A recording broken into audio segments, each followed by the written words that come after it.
What's going on, everyone? Welcome to this season gaming Bitcast, episode 278. We are back for 2024. Travis is ready, rocking and dancing as we get this party started here in early January. That's right, Rick. We are fashionably on time. This is when we start the show, 10:06 Central Time every week, right on schedule. Back. You know what? Ready to talk all sorts of games today. But no, I am happy to be back. I missed you guys. I missed our audience. It was nice to, I don't know about you guys, but it was nice to have a break. But I do miss talking to you guys. Well, most of you guys. Anyway. I love how we're so on time that you announced that we started the show at 10:06 at 10:08. You weren't even right about the late start. Even the late start was off. I hit the button. I hit the button at a certain time. But anyway, I just good like morning. how I'm he your was host. being entirely sincere, and Travis was laughing, and I was like, I don't know what's happening. I mean, that's the Bitcast, genuinely. It really that is. pretty much Yeah. sums it up. Welcome to 2024. Nothing's changed. Nothing has changed. Man. I am your host, Ainsley Bowden, joined by the fabulous trio you see in front of you, starting with the honorary member of the mythical crew, which we learned about this morning, apparently. The myth. There's man. nobody, Seven. somebody in the chat has to know who Rhett and Link are. I mean, it's amazing to me that none of you guys know. Millions of them. And the guys, they're huge. They're huge guys. Are you saying two names there? It's Rhett and Link. Okay. I Yeah. thought it was like a really long foreign name. No.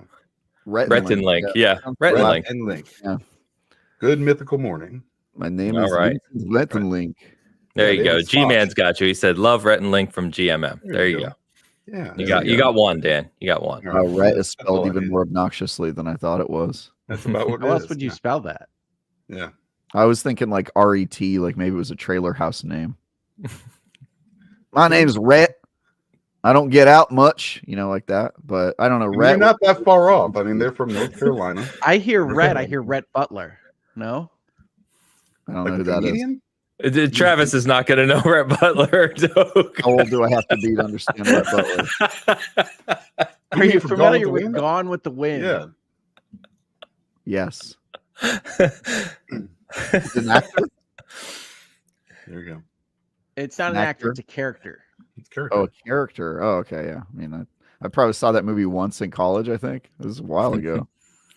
As you can see, everyone, we have been working on our cadence here, and we've nailed it over the holidays of how the show goes, talking about Always video games. But effortlessly.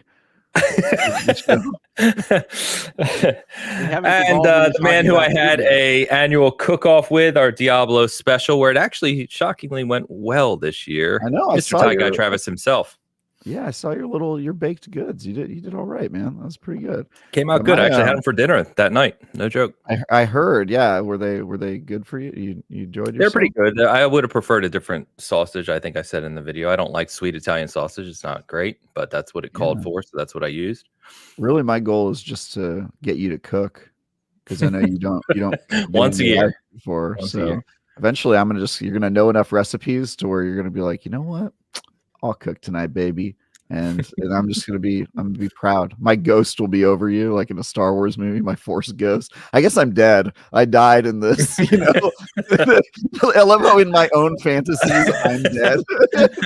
You took that a place I wasn't expecting. Yeah. But please carry on. But yeah, it I was just cool. assumed in Disney Star Wars you could just appear as a ghost anywhere. You didn't have to No, die. you got to be dead, man. You got to be dead. But I guess good times. and of Yeah, that's fun. course, how you doing, Travis? You didn't even say how you're doing, other than being I'm dead good. and a Oh. ghost. Yeah. I thought that covered it, but I guess it's not. No, man, I'm doing good. I played a ton of games over the break, and I'm yet to be on my first review. I'm waiting for the first review 2024, and working on other projects. Doing Nice. stuff while I wait for that. So good times. All right. And of course, certainly not last, but Mr. Hogue himself, the guy with the brain who has recovered. That's all I got for you this Okay, morning. wait. Can I clarify? Is he the guy with the brain, and then separately he has recovered, or is he because you didn't say the guy with the brain that has recovered? So it's not his brain that has recovered. He's recovered and also He's has a recovered brain while Two still separate having thoughts. brain. Correct. I understand that. I think everybody can see why I'm happy to be on the first episode of the year this year. So Yeah, good man. Yes, yes. Good. That's I'm true. excited. I missed you guys. I missed you I guys too. man, yeah, for sure. In my own way. Oh man, chat. Good to see you this morning. Hope everyone's or afternoon. Hope everyone has a great holiday and had a lovely holiday season, New Year's, anything you did with family, games played, all those other things. I can't speak this morning. We're gonna roll with it. I like it. It's just like a keyword. Yeah, just throwing words out. Are we sure Ains didn't have a stroke over this break? Yeah, We know for a fact. struggling. So today we're gonna talk about what we've been playing over the holiday. This is gonna act as our season gaming honor show 2023. So we got a bunch of our selections to go through, kind of like the award show, but more of our favorites rather than any specific awards. This was done in collaboration with all the writers over at Season Gaming as well. So we'll be going through that and then just talking about what's coming out in early 2024. But before we get to that, of course, we got a few things to cover. So we got super chats. Mr. Googleman kicking us off with the first super chat of 2024. We wouldn't have it any other way. That's really the only way we could have done it. And Googleman with the €5. Happy 2024. Still playing Dark Tide. Sometimes it's kind of fun, and then some player randomly detonates for no reason. California is banning Skittles. What? It's true. What? Not just Skittles, but that's true. Is it because of the coloring and the whole That's right. poisoning? We hate coloring here. Banning Skittles. Wow. Well, that's not a big loss. Come on, let's be honest. Skittles are pretty mid. What's wrong with you people? I think Skittles might be the most popular candy in America. I mean, isn't like Hershey's the most well-known chocolate in America? It doesn't say a lot for its quality, does it? No, but I mean, I like it when you get all fully Californian on us, Travis. Yeah. Look, I mean, I'm not for things being banned. California likes to do that a lot, but what are you gonna do? Not for things being banned, but doesn't it say something that a state is banning a food that we make here about the quality of it? Well, if it weren't California, I mean, they think everything causes cancer. Yeah, we're probably right. Some science to back up, and you do anything, you're going to get cancer for it. I mean, and at the same level of we're all eventually going to die. Yeah, that's news for you. Right. Yeah, for sure. How many Skittles do you have to eat to die from cancer? That's my question. And who is eating that many Skittles? I mean, I love them, but man, I'm not going crazy here. This is nuts. What the hell? I think the question is how many Skittles has the Mythical Crew eaten for a video? There we go. I know that they've had them on there for sure. And but, can you taco Skittles? Can you? That was not on there, unfortunately. Will it Skittle? That should be the question. Googleman says, "Don't butter your Skittles, though, Dan." All right. Absolutely no. Okay. All right. You know, the funny thing, not to stay on this, but the funny thing about like American candy or food in general is that if you get American brands, like say a Mars bar or something in England or in Europe, it's actually better than America. Like it has less chemicals. And like it's like I think because the EU has regulations around what ingredients you can use, whereas America doesn't. So it's ridiculous. I think that's what the ban is for, actually, because if I'm not mistaken, Skittles is already banned in the EU and other places, or at least the chemicals that are in Skittles, and so they have made changes to the Skittles formula in those countries to get rid of this chemical. So I think that's why California is doing this. Is they're like, we want the European version of the Skittles without the chemicals. And then other parts of the country are like, nah, keep the chemicals. Not taking away my chemicals. I have never said that California doesn't want to be a part of Europe. Yeah. I do follow that a little bit. But all right, Googleman, good to see you in 2024. Thank you for the super chat as always. Vintage Willow kicking us off with 10 season gaming memberships. Willow, you are out of control. Thank you so much. Appreciate you. Thank you. Mr. Don Lionheart. Don with the $10. Good morning, Bitcasters. Another year, another Yakuza game. For me, now it's Judgment, which I ignored until I learned there was a crossover in Gaiden. Yep, it's a small one, but it's there. I hope everyone had a wonderful holiday season. Sweet. Awesome, Don. Thank you so much. Yeah. Hope you're doing well. Love Don it. followed it up. Gee, many Christmas. He didn't get enough. Didn't get enough. A lot of games coming up. What's everyone most excited for? Rebirth, Dragon's Dogma 2, Rise of the Ronin, which I believe isn't a Souls-like, thankfully. I hope not. I'm hoping it's not, but it probably is. Well, it has difficulty levels, so right there, it's a little different. Yeah. So. So did Well, I think Jedi usually Survivor, I put them right? in order. So I think what I'm most excited for this moment is probably Like a Dragon Infinite Wealth. Yeah, me too. Yes. I'd say me It's too. a pretty easy one. I for me. think that's probably all four of us. I mean, Dragon Dogma 2 is the IGN first game this month. So if you guys have been following that, we have a bunch of really cool content for that game. And that game looks sick as hell. And I was a big fan of Dragon Dogma. So I'm willing to separate and say that that's my favorite just to not be with the crew. But I mean, Infinite Wealth, realistically, like I'm stoked as hell for that game.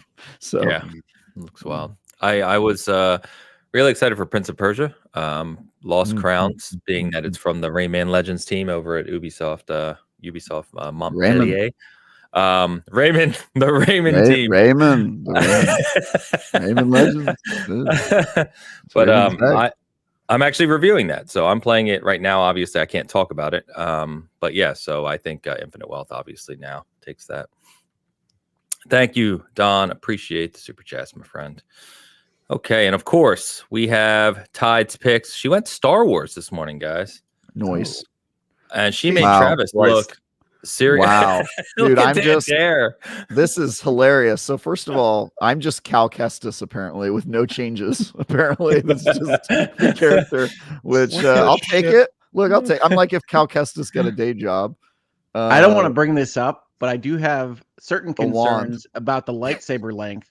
Yeah, dude. This is the most like AI photo ever because Hope's got a lightsaber wand like he's in Harry Potter, which is really funny to me.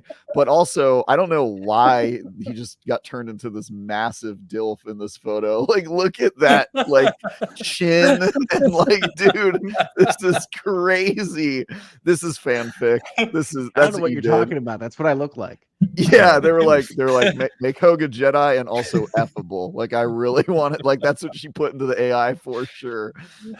Dan got a reverse Hogue is what I described that as. That's about right. Yeah, this is clearly post Order 66. He's been exiled. He's gone through some rough stuff. Watched his Padawans die, etc. Living in a cave on Tatooine somewhere. Yeah, for sure. Yeah. For sure, living in a cave on Tatooine.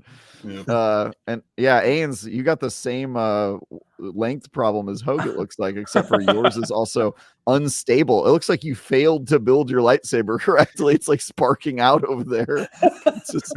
Need some Jedi Viagra. Buddy. This is not representative of anything specific. I just want to call out. I don't know, Ains. Looks pretty. And also, I love the look on your face. You look so confident that your lightsaber's about to just do some damage, and you're not looking at your lightsaber. You're about to be in, really in my mind. Surprise. It's like 3 feet long and ready to go. Yeah, you're like, I'm gonna take this guy down. It's just like it just goes out behind you. Oh my god! Ains is about to die. This is the take it 3 seconds before I'm running the other direction. Yeah, for sure. Oh my god! You're like, this doesn't usually happen to me. I swear this never happens. This never happens, dude. Love it. Hogue just owns it. He's like, yeah, this is what it's like. What are you gonna do? This is me. That's all me right there. It's not how big your lightsaber is. It's how you use it, guys. So that's what Hogue clearly believes, dude. He's like confident about it, dude. He's like, hey, I know what I'm doing with it. Oh my god. What a way to start here. I know. I thought we were talking about video games at some point, but oh my god. Good times. Thank you, Tide, as always, for the picks. All right, that's good. So real quick before we get started, just a reminder, and I'll say it's at the end too. Next week we're doing the Bitcast questions episode. We kind of reversed and we're doing the honors this week, questions next week. We're still getting more questions in Discord, which is cool. So like I said, previously, feel free to throw those up in the Discord, DM me, email me, do whatever, put them in a comment, and we will get them all wrapped up. That should be a fun episode next week. But why don't we jump over to what you guys been playing over the holidays? I had grand ambitions to catch up on all the games of 2023. And I will tell you bluntly, I played Avatar for a solid 45 minutes, maybe. And outside of that, I played literally nothing from this year that I plan to. I played nothing but competitive shooters the entire holiday. So a lot of PUBG. I'm back in. A lot of finals. A lot of Halo. Like Avatar. It just wasn't doing it for me. Like it has a really bad intro. Like the first couple hours were a little rough for me.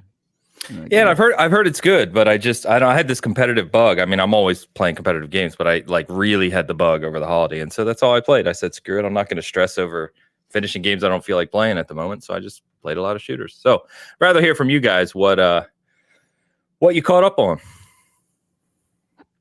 I finished my Starfield playthrough, and by finish, I mean I gave up. About 40 hours in, I was like, I can't do this anymore. It's fine. It's not a bad game. It's just God, it was boring as hell. That was just what was killing me. It didn't feel like any kind of Bethesda game I played before. In the end, so did you finish the main story, or did you just kind of get bored of it? I just got to the point where I was just like, I'm done. I'm good. Okay. A lot of stuff was repeating. A lot of, it just didn't feel. I don't know. I didn't get that same feeling like when I played a Fallout game or Skyrim or Oblivion or just anything. It was just weird. It was a weird game for me. So maybe I'll come back to it at some point. I think maybe down the road, maybe they'll do some stuff. I don't know, man. I just couldn't do it. But I don't think it's a bad game. I think it's it's a game. It's about as best I can say for it. So. And then I played that in Rogue Trader, Warhammer 40K, and that's all I've been playing. Yeah, so talk about that a little bit if you don't mind. Yeah, you opted out of the space CRPG to play a space CRPG. Yeah, pretty much. I wouldn't really call the Starfield. No, CRPG. It's closer to like an XCOM meets Baldur's Gate kind of experience. It's kind of a tactical. Gate? I mean, it's more. It's a story based kind of RPG. It's got that isometric view. It's got choices, and it's I think it's D100 based for your dice rolls and stuff. It uses the Warhammer system actually. Like right. It was for background on this game. Rogue Trader, it was made by the people that made the Pathfinder video games, like Wrath of the Righteous. If you played those, which are Owlcat games, which are very close to Baldur's Gate in terms of they take a tabletop RPG and they follow the mechanics exactly. In fact, the Pathfinder games not only follow the mechanics, they actually use pre-written adventures in Pathfinder that you can buy physically for your tabletop game, and they recreate them digitally, which is like kind of an interesting labor of love. And Rogue Trader, I previewed it, so I haven't played the game out in the wild, but I played it before it was out, and it's basically just like a really, really faithful Warhammer adventure that uses Warhammer combat mechanics and is like really, really, really chunky in terms of like, this is a old school CRPG and they're not ashamed of it type of thing. Yeah. So yeah, it's close to like Wasteland 3 or something. Yeah. I think that's probably a better comparison. Yeah. It's really, it was, I mean, I'm a big Warhammer fan. So, but even this was, I mean, it is lore heavy, like really lore heavy. I mean, it's so much so that like, during the conversations, like certain words will pop up and you can just press a button and it'll bring up like the definition of what that word is, just so it's like, okay, this is what we're talking about. And you can do that, as many times as you want. If that word pops up 20 times, you can do it 20 times. But it's, I was really, really having a good time with it. I hit Act 3 and it does one of those, I'm going to take everything away from you. You in this situation that I'm just like, come on, man, I just worked so hard to get to where I'm at, and then it kind of I don't like when games do that. It really kind of ruins the pacing for me. I'm still there, and I think I'm pretty close to the end of it, but man, it's long, and it's just God, I just don't like when games do that. There's a lot of different people you can recruit. There's or kill. I mean, it's similar to Baldur's Gate in that respect, where you may recruit this person, or you might end up killing this person when you first meet them. You have no idea. And they don't really say that they're recruitable by any means. When you meet some of these people, especially farther in. But I mean, it's still fun, and it's still I'm still enjoying it. I'm just trying to push through this act and hopefully get to the other side. There's a really fun little mini game too, where you have like your giant freighter ship or whatever, and it's kind of like a tile-based space combat where you just kind of run around and broadside different ships, and that's actually kind of fun. Doesn't happen as much as I'd like it to, but there's a lot of different systems that go into it, and a lot of different little mini games. There's like a colony builder where it's you're just building different I don't know what they're called, like oh, I'm going to put a generator in this colony and Outposts, yeah, but you're not going into the actual outpost. You're actually on a bigger scale, like you're just looking at the planet and doing it. It's fun, and that's a good time too. But it's really, really, I think IGN called it crunchy, and that's what it is. I mean, it's pretty intense. So once I get through that, hopefully I'm gonna be playing Like a Dragon, because that's the one I'm looking forward to the most. Sure. So that's it. That's really Pretty those two soon, games. right? Yeah. Very soon. Weeks. January 26th. Yep. Mm-hmm. Sweet. 2 days after the Apollo Justice trilogy. One day, right? Is 25th. it one day? Yeah. Oh yeah, I got it on the the list right 24th here. is- Yeah, it's Apollo Justice. Yeah. Nice. So I got to beat that entire game and play it for 30 hours in that one day. You can do it. You can do it. Well, I mean, you may be stuck on Last of Us 2 Remastered before that, though. That might be true. Projectile vomit. When does that come out? 19th. No. Yep. That won't be a problem. Pass. Anyway. Yeah. All right, guys. What else? What you got? Okay. Well, I think like you, I had grand plans, but also like you, the end of year sales for all of the e-shops pop up, and so I wind up getting random stuff and kind of playing things to finish them that I started during the year. So because I'm a good Bitcast member and believe in the recommendations of my fellow co-hosts here, Bang on balls? started trying to play games that Travis recommended. And so I started with Doki Doki Literature Club, which honestly messed me up for a couple days. Game is nuts. Yeah. Then I followed another Travis recommendation to the Monster Prom. We got him playing dating sims, boys. Which is Yeah. Which is a dating game set at a monster high school that is mostly designed around trying to make you laugh. So imagine sitting there with Travis on your couch, and the game is saying the most ridiculous things that Travis can imagine to you to try to get you to laugh. It is a good game. I'm surprised at how much I've enjoyed it. It does make me chuckle lightly from time to time. And so I've been playing those games. Chuckle lightly from time to time. I mean, I'm underselling how funny Monster Prom is. I think the writing is really good, but it's not necessarily like outrageous scenarios and laugh out loud funny. It's just really quality writing that makes you kind of like Disco Elysium, like you laugh at some of the goofiness. It's got a Jack Pack type party concept. Okay. So it has this off the wall, what's going to come next kind of feel. It's essentially little story bits that will happen randomly or will happen based on what you bought from the store, which is really cool. And then you have to go through and try to get one of these monsters to accept your invitation to prom, which I failed like 6 times in a row. I'm so bad at it, with.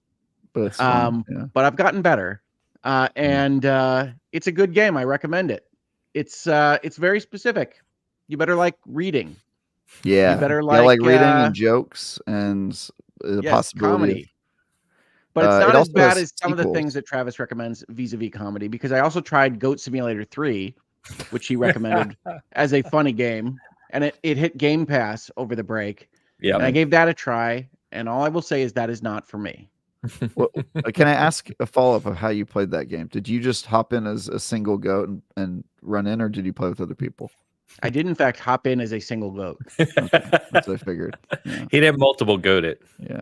It's kind of one of those games where it's like cause mayhem with friends and designed for, multiple goats running around. And I think that's the better way to play it. But yeah, it is a very goofy game that I would not have recommended to Hogue specifically as like a good way to spend your time. But hey, it's on Game Pass, so I gave it a try. give it a try. Yeah, for sure. Hey, you tried it. Yep. And then I was trying to wrap up Dave the Diver, which never ends. That game has no ending. And Fire Emblem Engage. Oh wow. Wow. That's a dense one to try to tackle. Fire Emblem Engage was a game that came out early last year that I was trying to get through essentially while I was still on drugs that were making my brain go slower. And it didn't make any sense to me. And so I was trying it again, and it makes a modicum more sense now. But I do think Fire Emblem Engage is probably more valuable, maybe not even in the West, but to folks that can have all of this kind of history with the characters that they use that pop out of these rings. And I really don't have that connection. So I'm not sure it's as good as some of the other tactics games I played. I've been having a little bit more fun with Advanced Wars, which is simpler. And certainly Fire Emblem Three Houses I had more fun with than Engage so far. But Engage is a good game. I just have trouble engaging with it. No pun intended. Fair enough. Well, that's cool. You kind of did the smorgasbord over the holidays then, trying out new things. The direct opposite of me, which is cool. I like it. I did. I also, after Dan's big recommendations in our last episode of 2023, I started hopping into Everspace 2 a lot more. Oh, nice. And interestingly, I tried to hop into Everspace 2 as a kind of, I don't feel like playing Diablo 4 right now. I'm going to play Everspace 2.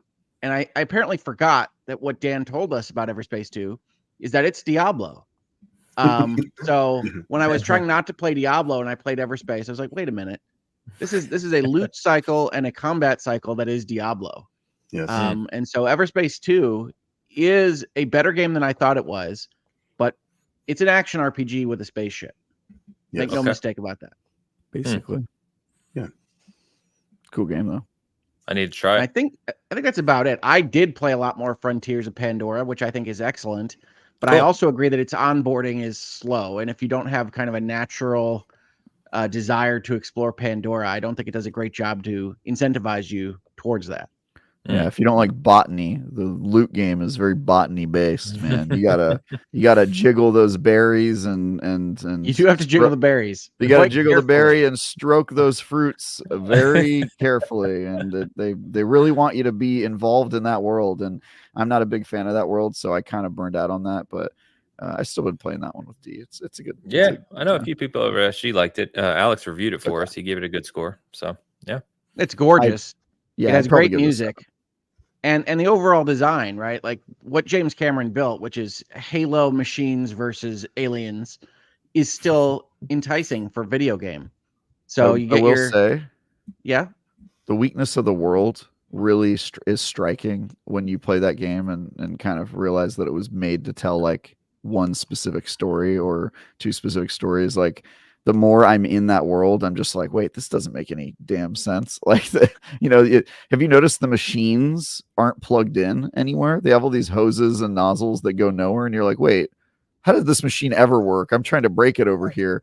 And I also, I crack up anytime I destroy a big factory and it sends like plumes of smoke into the air. And then they're like, we did it. We stopped pollution. And I'm like, that's pollution right there. That's a whole bunch of smoke and CO2 in the world. And the animals are like, no, man, we like it here. They're all like coming back to reclaim it. It's all on fire and stuff. I'm like, some of the writing is very video gamey / Captain Planet E. It's very. I don't think that's an Avatar James Planet. Cameron Pandora issue as much as it's a kind of video Planet. gamification issue of these things. Yeah, I think one of the descriptions of the factories is that they're put there to create pollution. It's very Captain Planet-y. Yeah, like, that's no, how I mean, that's how I always build my machines. I'm like, let's pollute this place, guys. Gotta make it our own. Fill it up with our stink, Oh, I quite like it. I think it's a good game. fair enough. Fair enough. By the way, we got a random comment in here on Hogue's channel. What is wrong with Hogue's chair? It looks like he's sitting on half a chair, which I don't quite know what that means, but He's do you have leaning. a I do full that chair, too. Hogue? It's because I lean into the mic. Yeah, Is this- I do is that this too. better? You know, you gotta like this.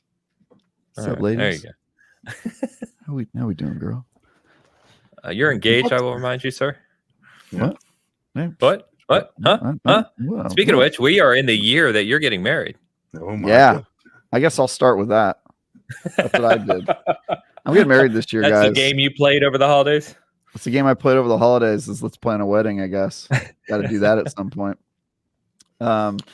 No, yeah, I'm excited about 2024. It might be a lighter year, which I'm worried about because I really like to stay busy.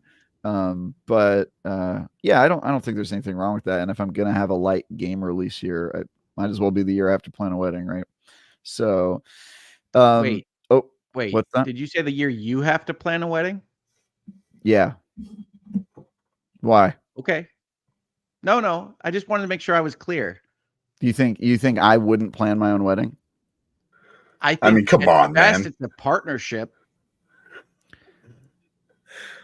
Yeah, I mean- I'll be honest. After what I did for the proposal, I was like, "Yo, that proposal took." If you don't know what happened with the proposal, you can go back and listen to another episode. But it was insane and a lot of effort and a lot of planning. So after that happened, my first thought was, "All right, D, you have to plan the wedding because I'm like done. I'm like spent." And then she spent like the last year and a half since that proposal, or however long it's been, like kind of putting the pieces together and starting to plan it. And then we got to December and we're like, oh man, it's happening in like 7 months basically. And I was like, all right, I think we're gonna have to like get serious about it because we've kind of just been picking up pieces here and there, and we got a venue and stuff, we got all the important stuff, but I think we got to buckle up and do it. So yeah, it is. You're saying your fiance wasn't moving with the alacrity you desired. No, I'm saying my fiance did a very good job trying to do it herself, and now she needs help. And also, I tend to be more of a decisive. I'm a little more like, she'll be like, "Hey, I'll do it tomorrow after today." I sit around and play dating sims for 10 hours. So I'm just, am I in trouble? Am I in trouble right now? You see the size of the shovel in Travis's hand? Bigger than my lightsaber. I can tell you that much. I was going to say, I'm just there for segment support. of trying not to wreck Travis's future union has been brought to you by the Bitcast. Look, if you think and I love that you just kept going and just kept digging. He's gonna come back next week and he's be like, "Well, guys, plans have changed. Don't gotta plan a wedding anymore." Yeah, we gotta worry about that. So we're Now you guys know why I'm so bad at dating sims. Yeah, no, I've already I've made fun of her for it, but she has done a great job. She's planned like most of it, and now we just have to go in and figure out what are music we playing or whatever. So good times. But actually over the break, this time of year is challenging for me because I don't have a lot of work that I can do because everybody's on vacation and there aren't any games coming out. So it can be a little sad for me. So I try to do what I can to keep busy in whatever way I can. So I actually did catch up on a bunch of games. I finished Baldur's Gate 3, which was one that was pretty high up on the list for a while of like, all right, eventually you got to finish this one. I played more Tears of the Kingdom.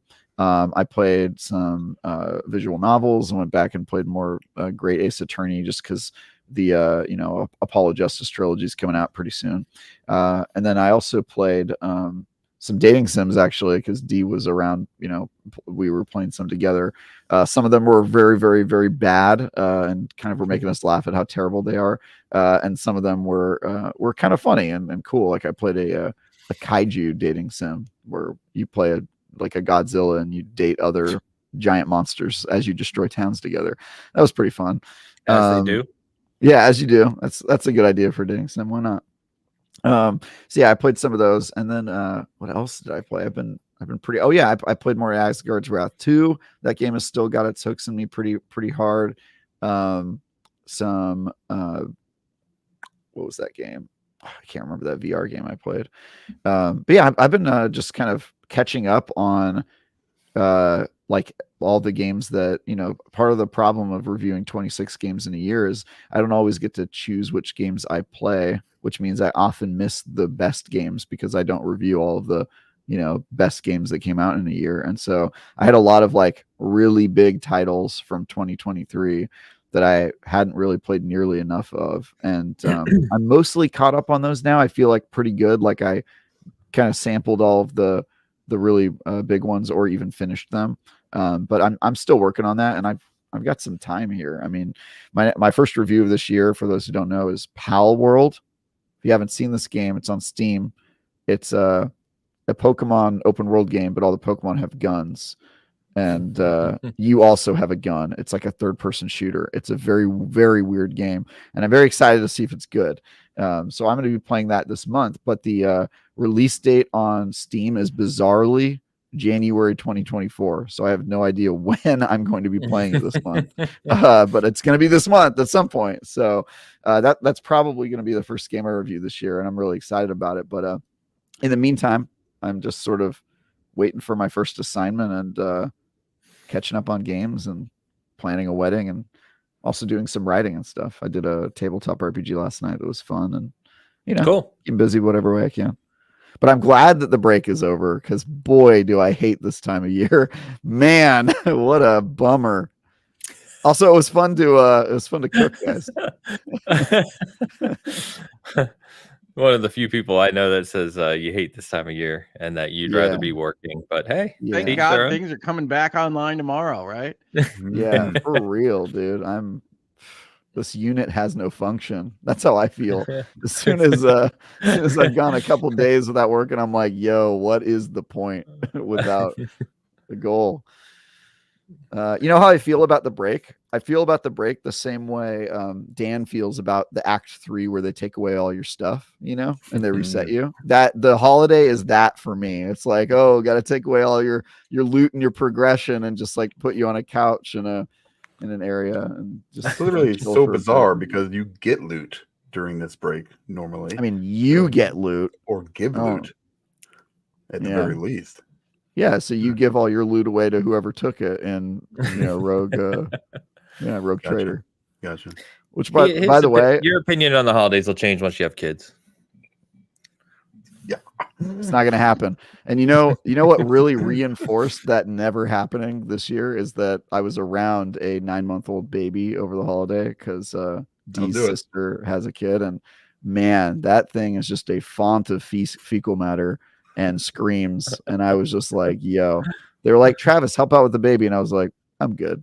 The baby will figure it out. I'm sure they'll let the boy learn. I don't know. Yeah, I don't want to make him too soft, Yeah, let him for learn. real. I was like, I'm good. I'm not going to do anything with that. Let's stick those in of a you book that of had matches and see what Fecal happens. matter on your betting cards for the first 45 minutes of the year. Yeah. You win. Nailed it. There you go. Yeah. There you go. Nailed it. Well, all right. There you go. We got a couple other comments to get to, and then we will get to our discussion on the honors of 2023, so we can put that behind us. Don is back again. Oh man, he's out of control. All right, with the $5 super chat, can't play Infinite Wealth until I play Judgment, Lost Judgment, and Gaiden. I play them in order when they're relevant. Hence Judgment now. If I'm just gonna say, yeah, you really don't need to play Judgment and Lost Judgment. I know there's like a small crossover in Gaiden, but if you wanted to get to Infinite Wealth, far be it from me to tell you not to play RGG studio game. So just go for it. They're both. I have been playing Gaiden. Yeah, you're not wrong, Dan. The dating sim in Gaiden is a little bit off-putting. It reminds me of the old weird. CDI games. Super weird. Yeah, I've only seen the pictures, but it looks like, to your point, Hogue, it looks like those old games where they just put pictures on the screen and you'd be excited. They looked real. No, they talk. It's live action. They're moving pictures, but it's like the CDI. It's odd. Yeah. There was a game back in the CDI days called Caesar's World of Boxing, where you just had a boxing game, and then you'd have to deal with like managers and hotel people and whatnot. And like I remember vividly, they tried to do some like dates in that game, and that was as weird as this was with Like a Dragon, Gaiden, the man who erased his name. I think I got it right. Oh, yes, you did. The Japanese. They will never stop to amuse me. It's beautiful. Have you gotten to the relationship, one of those relationships, all the way to like the 3-star level yet? I have And not then- gotten all the way. Yeah, No, don't. I'm. Have you gone all Don't. the way, Dan? I need to know. I With the have. picture on your screen? It's not a picture. Again, we're talking about live action women that are they invite you over to their house, and then they aggressively I really do hope there's an something with you. I'm achievement. just telling you, it's they like cook for you in very very specific ways, and it's Horrifying. really yeah. Can I it's ask a not follow-up great. question? Yeah. Do they Or- give you an achievement for this? Because Oh, I I'm would sure love there is. if there was an I'm- achievement you I'm could not sure there is hide one. on your profile. Yeah, That's that great. I'll have to look, but I'm pretty sure that I got There's something. there's a Something comedy popped up. game. There's a comedy game where during a boss fight, the boss is like mad at you and he's like monologuing while you're fighting him. And as a way to punish you, he unlocks an achievement that the description reads that you spent 10 hours in the in-game strip club. Then he does it. He goes like, you can't hide that. That's going to be on your profile forever. That's like his ultra move against you. And it's a real achievement that shows up on your profile forever. And it's a pretty good bit. So yeah. I wish they would do something like that, like just make it really incriminating and then like post that on your profile wherever you're playing it. That'd be good. Yeah. People create Smurf accounts to play it. Yeah. Yeah, for sure. Yeah, it's called Look at That Guy. Yeah. Okay. Do that Well, old there you go. pervert now. It's weird, man. It's definitely weird. Well, Don, thank you for the super chats. Really appreciate you, and hope you apparently enjoy in whatever form you're playing the game. Yeah. We got a member comment from our good friend Fitstring. Yeah, only played RuneScape and One Piece TCG in December. LOL. Yeah, he was talking about this trading card game, the One Piece trading card game. Trading card game. That's in our Discord, and it's got him hooked apparently. So there you go. But thank you, Max. Good to see you. All right. So I'm going to go ahead and share my screen. We're going to walk through this. So just to preface before we get started here. So we tried something new this year at Season Gaming, and this is kind of a collaboration between core Season Gaming, so all the editors and contributors at Season Gaming, combined with obviously the crew here. And basically what we did is we created our own, it's not really an award show type thing. It's more of trying to celebrate games that we all enjoy. The two things that we kind of recognized going into trying to do awards again, because we've done awards before, is that one, there are far too many major games that release, especially in 2023, than we can all play.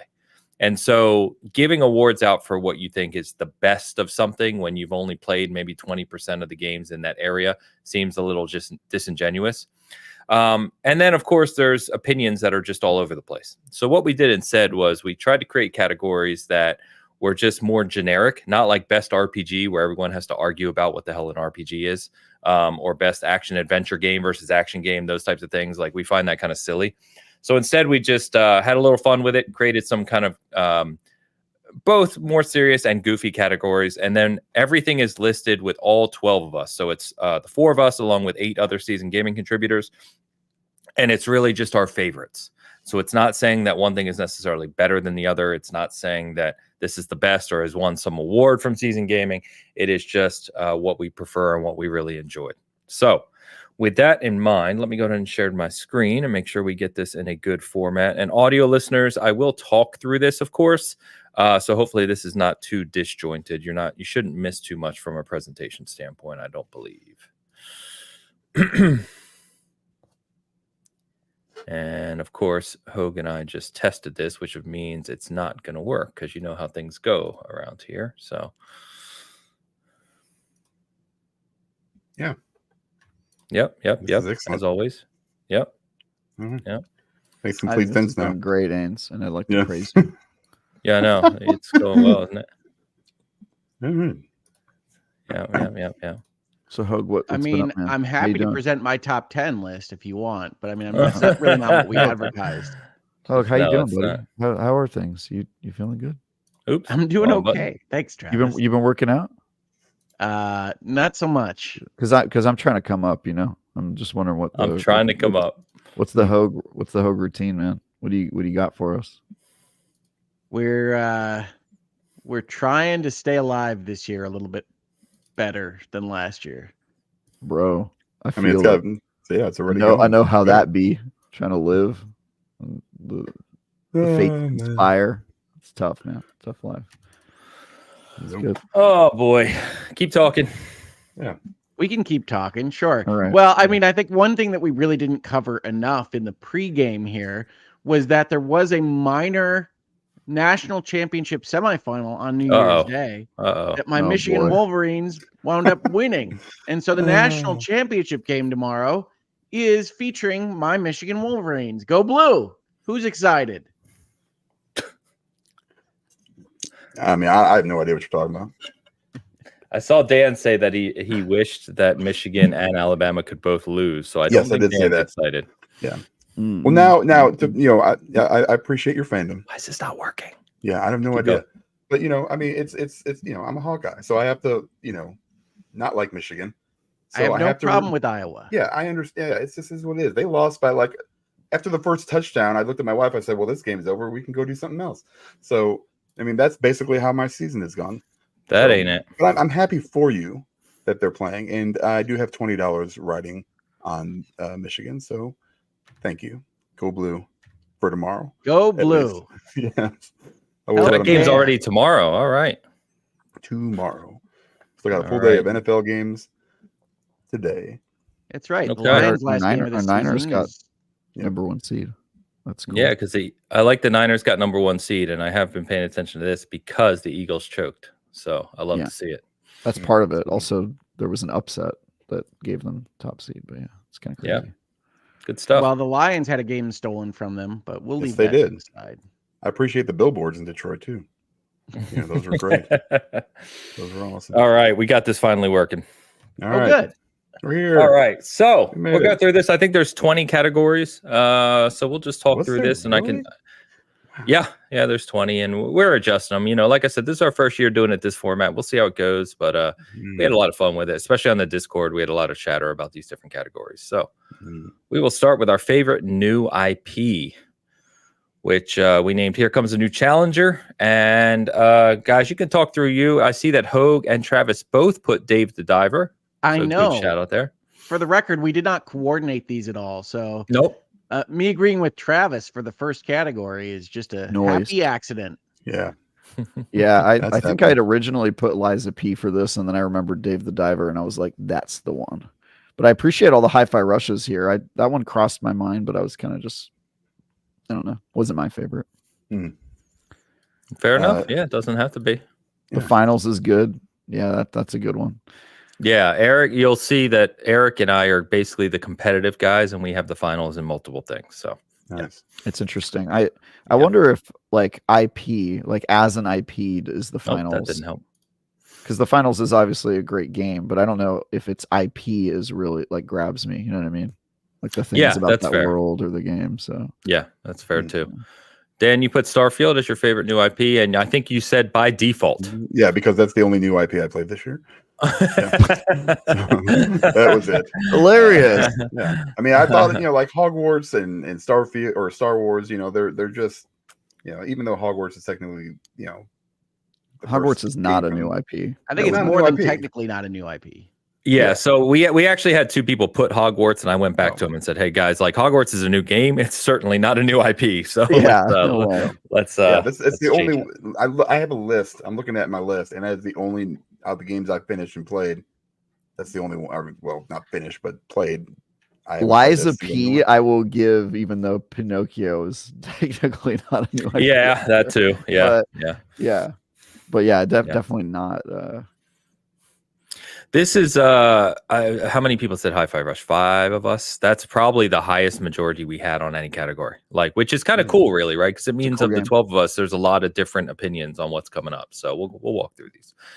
We'll go over to favorite expansion and DLC. Well, maybe I just lied to you because 5 of us said Phantom Liberty. So I think this is a There you tie. go. But yeah, so I said Phantom Liberty. I see Hogue said it. Travis said it. Dan, you went with Burning Shores instead.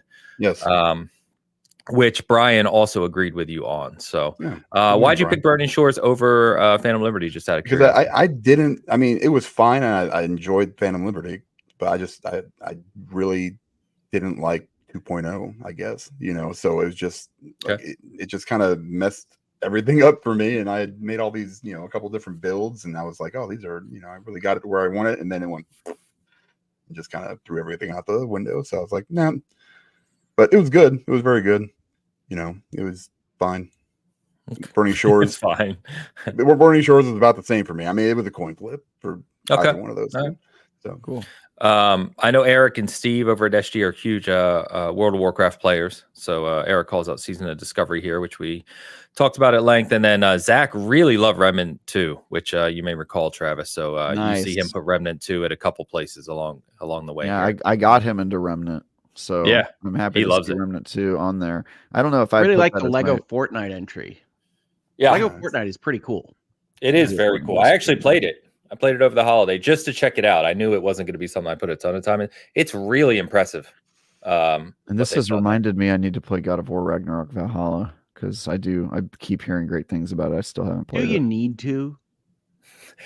From multiple I hear people it's I know great. now that have played it, they said it's better than Ragnarok. Like they preferred Valhalla over the core game. Wow. It is better than Ragnarok, but it is still very ponderous and very self-serious and very convinced of its own grandness. So okay, basically what I hate around what they've done with Last of Us too. Okay, gotcha. All right, that's favorite expansion and or DLC. So majority selection, like we said, there's no winner. We just called out majority selection. If there obviously is a majority on a few of these slides, you will see there were ties, of course. So our next one, favorite live service delivery, which Travis gave me shit about because on the sheet for all of us to pick, I put that the game had to have released in 2023. I thought it was pretty logical that favorite live service delivery was the one exception to that rule, but I think my interpretation would be that like live service games are debuting all the time. There's quite a number of them that came out in 2023, and so my interpretation was by you saying live service and that the game had to come out that year is like what was the best debut live service game and like what had the best first year. And I think pretty hard to argue that Diablo 4 wasn't like the best live service launch this year. Like they came out the gates running, they had a really strong initial product, and then I think despite some turbulence with the first season have really done right by their audience and launched really well. But yeah, I think the only one on here that came out this year is Diablo and then Texas Chainsaw Massacre, which to Zach's credit, I reviewed that game, but I do not know how they followed up the live service because I haven't kept up with it. So I think that's they did release so they released multiple new family members on each side, and they have a new map as well, at least one new map, if not two. So yeah, and Zach, if you don't know, Zach is our huge like horror fanatic at Season Gaming. He does our horror game reviews. He loves like horror IPs, so you'll see that kind of within his opinions as well. Elliot is our direct who does a lot of our video editing. He is our Australian contributor as well, but he had a lot going on in his personal life this year, so you will see no opinion. We basically said if you don't have an opinion on a category, just put no opinion. So you'll see that here. But Diablo 4, to your point, Travis, you, Hogue, and Peter all called out Diablo 4. We got a couple Fortnites in there, which I think is an obvious pick. World of Warcraft, pretty obvious pick, as I said. And, my bias and Dan's bias comes in a little bit here with Halo Infinite and Hitman 3. Though I can certainly argue Halo Infinite had a fantastic live service year. Also, I'm surprised, Ains, you didn't comment on the fact that your sheet had Halo Infinite for like every category. Someone else did that. Was that you? Okay. I thought it was Eric because Eric joked. No, it was me. I went and looked at your sheet and then I saw you had Halo Infinite for like 3 categories and my eyes just glazed over. I and only had it for one. This is I copied and pasted it across every category on your sheet. There you go. As it should be. And Brian, of course, documents. Yeah, shared. Yeah, with full editing capabilities. That's a mistake, as always, right? And then Brian, of course, called out No Man's Sky. So, Dan, I think you put Hitman 3 just by default because you generally don't play a lot of games that are considered live service. Right. I mean, I played Diablo 4, but I didn't really. A lot of people like Freelancer, right? Yeah. It came out in February. So, yeah, Freelancer, and they had stuff all year, right? So it was fine. Yeah. Fine. Yeah. I really like the Fortnite picks this year because I think that they did a good job towards the end of the year with their in-house developed expansions like Lego. Big time. But yeah, Diablo 4 was it for me this year or this past year. And I'm playing it. Yeah, and I do agree with Travis's point that Blizzard and the team over there, Rod's team, did a really good job of coming out of the gate kind of prepared. Their communication's good, their plan was good, their seasonal. I know there were complaints about season 1, but they quickly kind of ramped that up and addressed it, and they've done a really good job in that vein. So we got to give And I them would credit. say most of their problems were actually with season 0, and that is a really common thing with live service games where people are like, oh, the game doesn't have an end game or whatever, and it's sort of like, yeah, but if you've got a live service model and you build that end game immediately like they're doing, I think it's hard to fault them for that. So I think they've done a great job, and I wish I had more time to play Diablo 4, because that's one where like I'm talking to the Diablo 4 team next week, and I'm like just so excited for that community in that game, because I think they're making all the right moves. Agree. Season 3.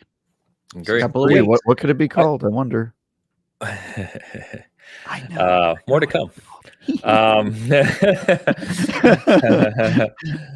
Favorite Season new of character. Travis This one was really cool because there were so many different picks here. Oh yeah, we called this one. I got the right one too. I got the right one, baby. That's the right answer right there, baby. That's it. Turtle. I feel bad about Turgle because it's not the voice actor's fault, but I just hear Rasputin. Yeah, I understand that. Fair enough. Yeah. So there are a lot of good picks here. Obviously, several from Baldur's Gate 3. Travis got Turgle. I said Lilith just because I think, not from character development, but I just think from a presence, I really loved her. Hogue, you called out Yako from Alan Wake 2. We've got an 808 from Hi-Fi Rush. And of course, the only reason there's a majority selection here is because 2 people chose Clive from Final Fantasy 16, who was, of course, voice acted by Ben Starr, who I think most people know at this point. But good call outs here. Nice. Turgle, Yeah, guys. Clive was on my list of potential people, but he's a little bit too much of a blank slate for me to have as my favorite new character. Yako Koskela is really Ilmo and Yako because they're the same actor, and I really enjoy the Koskela brothers. But trying to hew to the rules, favorite new character, I put 1. I love Alan Wake 2. You'll see that as we go through the list if you didn't know that already. And I think the Koskela brothers introducing really zany new characters into a world that's already existing and people have thought about for more than a decade is a hard thing to do. And so I thought that was a really cool addition to the Alan Wake mythos. No doubt. No For doubt. my part, I think. Go ahead, Trev. I was going to say I'm devastated that Turgle didn't sweep this category, and I think this is going to have to be my. And this is going to have to be my final episode of Bitcast. I don't know if I can continue on this way with the. I love so many of these though. I love Lilith. I love Asterion. I almost put Songbird as my character. Good call. I don't have a lot of strong feelings about Turgle. Sorry, Travis, but that's fine. I love Shadowheart. I love Garl. Garl's a great choice too. I was going to ask you guys about Garl because I haven't played Sea of Stars, but I hear the writing and the storytelling in Sea of Stars is excellent. So I didn't know, it makes sense that a character's on here from there. I love that the Baldur's Gate stands could have swept this category if any of them could agree on a single character that they think is the best. They're all good. They're all different characters. I mean, you've got a game that has 3 different characters up there. I probably would have gone with Will. The most guy. Yeah, I think. Really? I like Will the best. I like heroes, What a whiner. Just like let that demon step on you. What's wrong with you? Right. Why are you being so complainy about it? Like that sounds fun. Get over it, Oh, but yeah, I like this though because like I said, one thing I did really enjoy as we went through this process, like I said, is there's a lot of games here, and you'll see as we go. I actually call myself out for not having finished some of these major games, right? So I can't comment on certain categories, but I like that. Between the 12 of us, there's so many different games we played and so many different experiences we had. It really kind of shows through, which is neat. So, by the way, audience, as you're watching this or anyone checking this out, let me know what you think about these slides and their look, their presentation. Obviously, it's something we kind of dabbled around with, and we're going to adjust as we go forward. So, I love this category, by the way, Ains. It was one of the first ones where I was like, oh, yeah, they'd never do that on the Game Awards. That's fun. Yeah. It's just, again, we're just having fun with it here. So, favorite original soundtrack, and I lied to you because I said I think 5 was the biggest kind of majority that we had, and here Final Fantasy 16 just kind of swept this one away. So favorite original soundtrack, stay a while and listen category. Me, Hogue, Travis all pick Final Fantasy 16 along with Steve, Elu. Patrick is Elu, by the way, who, if you didn't know, our mod over here at Season Gaming and editor. And then Alex as well, all Final Fantasy 16. And this one for me, as you know, I'm not even a Final Fantasy 16 huge fan. I only played about 4 hours of that game, but you can't deny the quality of the orchestration of that soundtrack. I actually went back over the past couple weeks and I listened to a little more Starfield, Baldur's Gate, Phantom Liberty, because Cyberpunk has its own soundtrack with a Phantom Liberty expansion, and a few of these, and Final Fantasy just stuck out to me. So I don't think I'd be able to tell you what came just from Phantom Liberty. yeah, it's a lot more of that, but the difference between the Cyberpunk soundtrack and Phantom Liberty specifically is the Phantom Liberty one is much more just straight electronica, whereas with composed by one guy rather than Cyberpunk had a mix of a whole bunch of different artists. So I do like that 2.1 lets us listen to the radio while we walk around, because I got to hear a lot more of the music. Yeah, it's pretty good. There was something you wrote in the description for nominations that chose for me between Final Fantasy 16 and Alan Wake 2. I think you had a description that said something along the lines of like the score specifically composed for this game, or like original music for the game. Yes. Yeah, so Alan Wake 2 and Final Fantasy 16 to me are the clear top of the class in 2023, but Alan Wake 2 stands above because of the end chapter compositions that they put together for the game and the plot and the tone and everything else. And I don't think it is as impactful during the game itself while you're playing Alan Wake. So Final Fantasy 16 is the answer for me. I think it's the clear best music of the year, but I understand people that say Baldur's Gate 3, it has a lot of standout moments. And Starfield has those 6 notes that'll just stick in your head for 3 weeks. So Dan, you called out Baldur's Gate 3. Any specific reason, or you just really enjoyed it? I just really liked it. There's like Hogue said, it's kind of moments, Plus, I like listening to it when I put, I select it on my PlayStation. It plays some of the music on there, and I just, I can just let it on there while I'm going doing something else. But anyway, it's fine. I mean, I'm not a huge music guy, so it really kind of Final Fantasy 16 was also really, really good. So it was kind of between those two. But I spent so much more time with Baldur's Gate. I think that's pretty much the only reason it got it.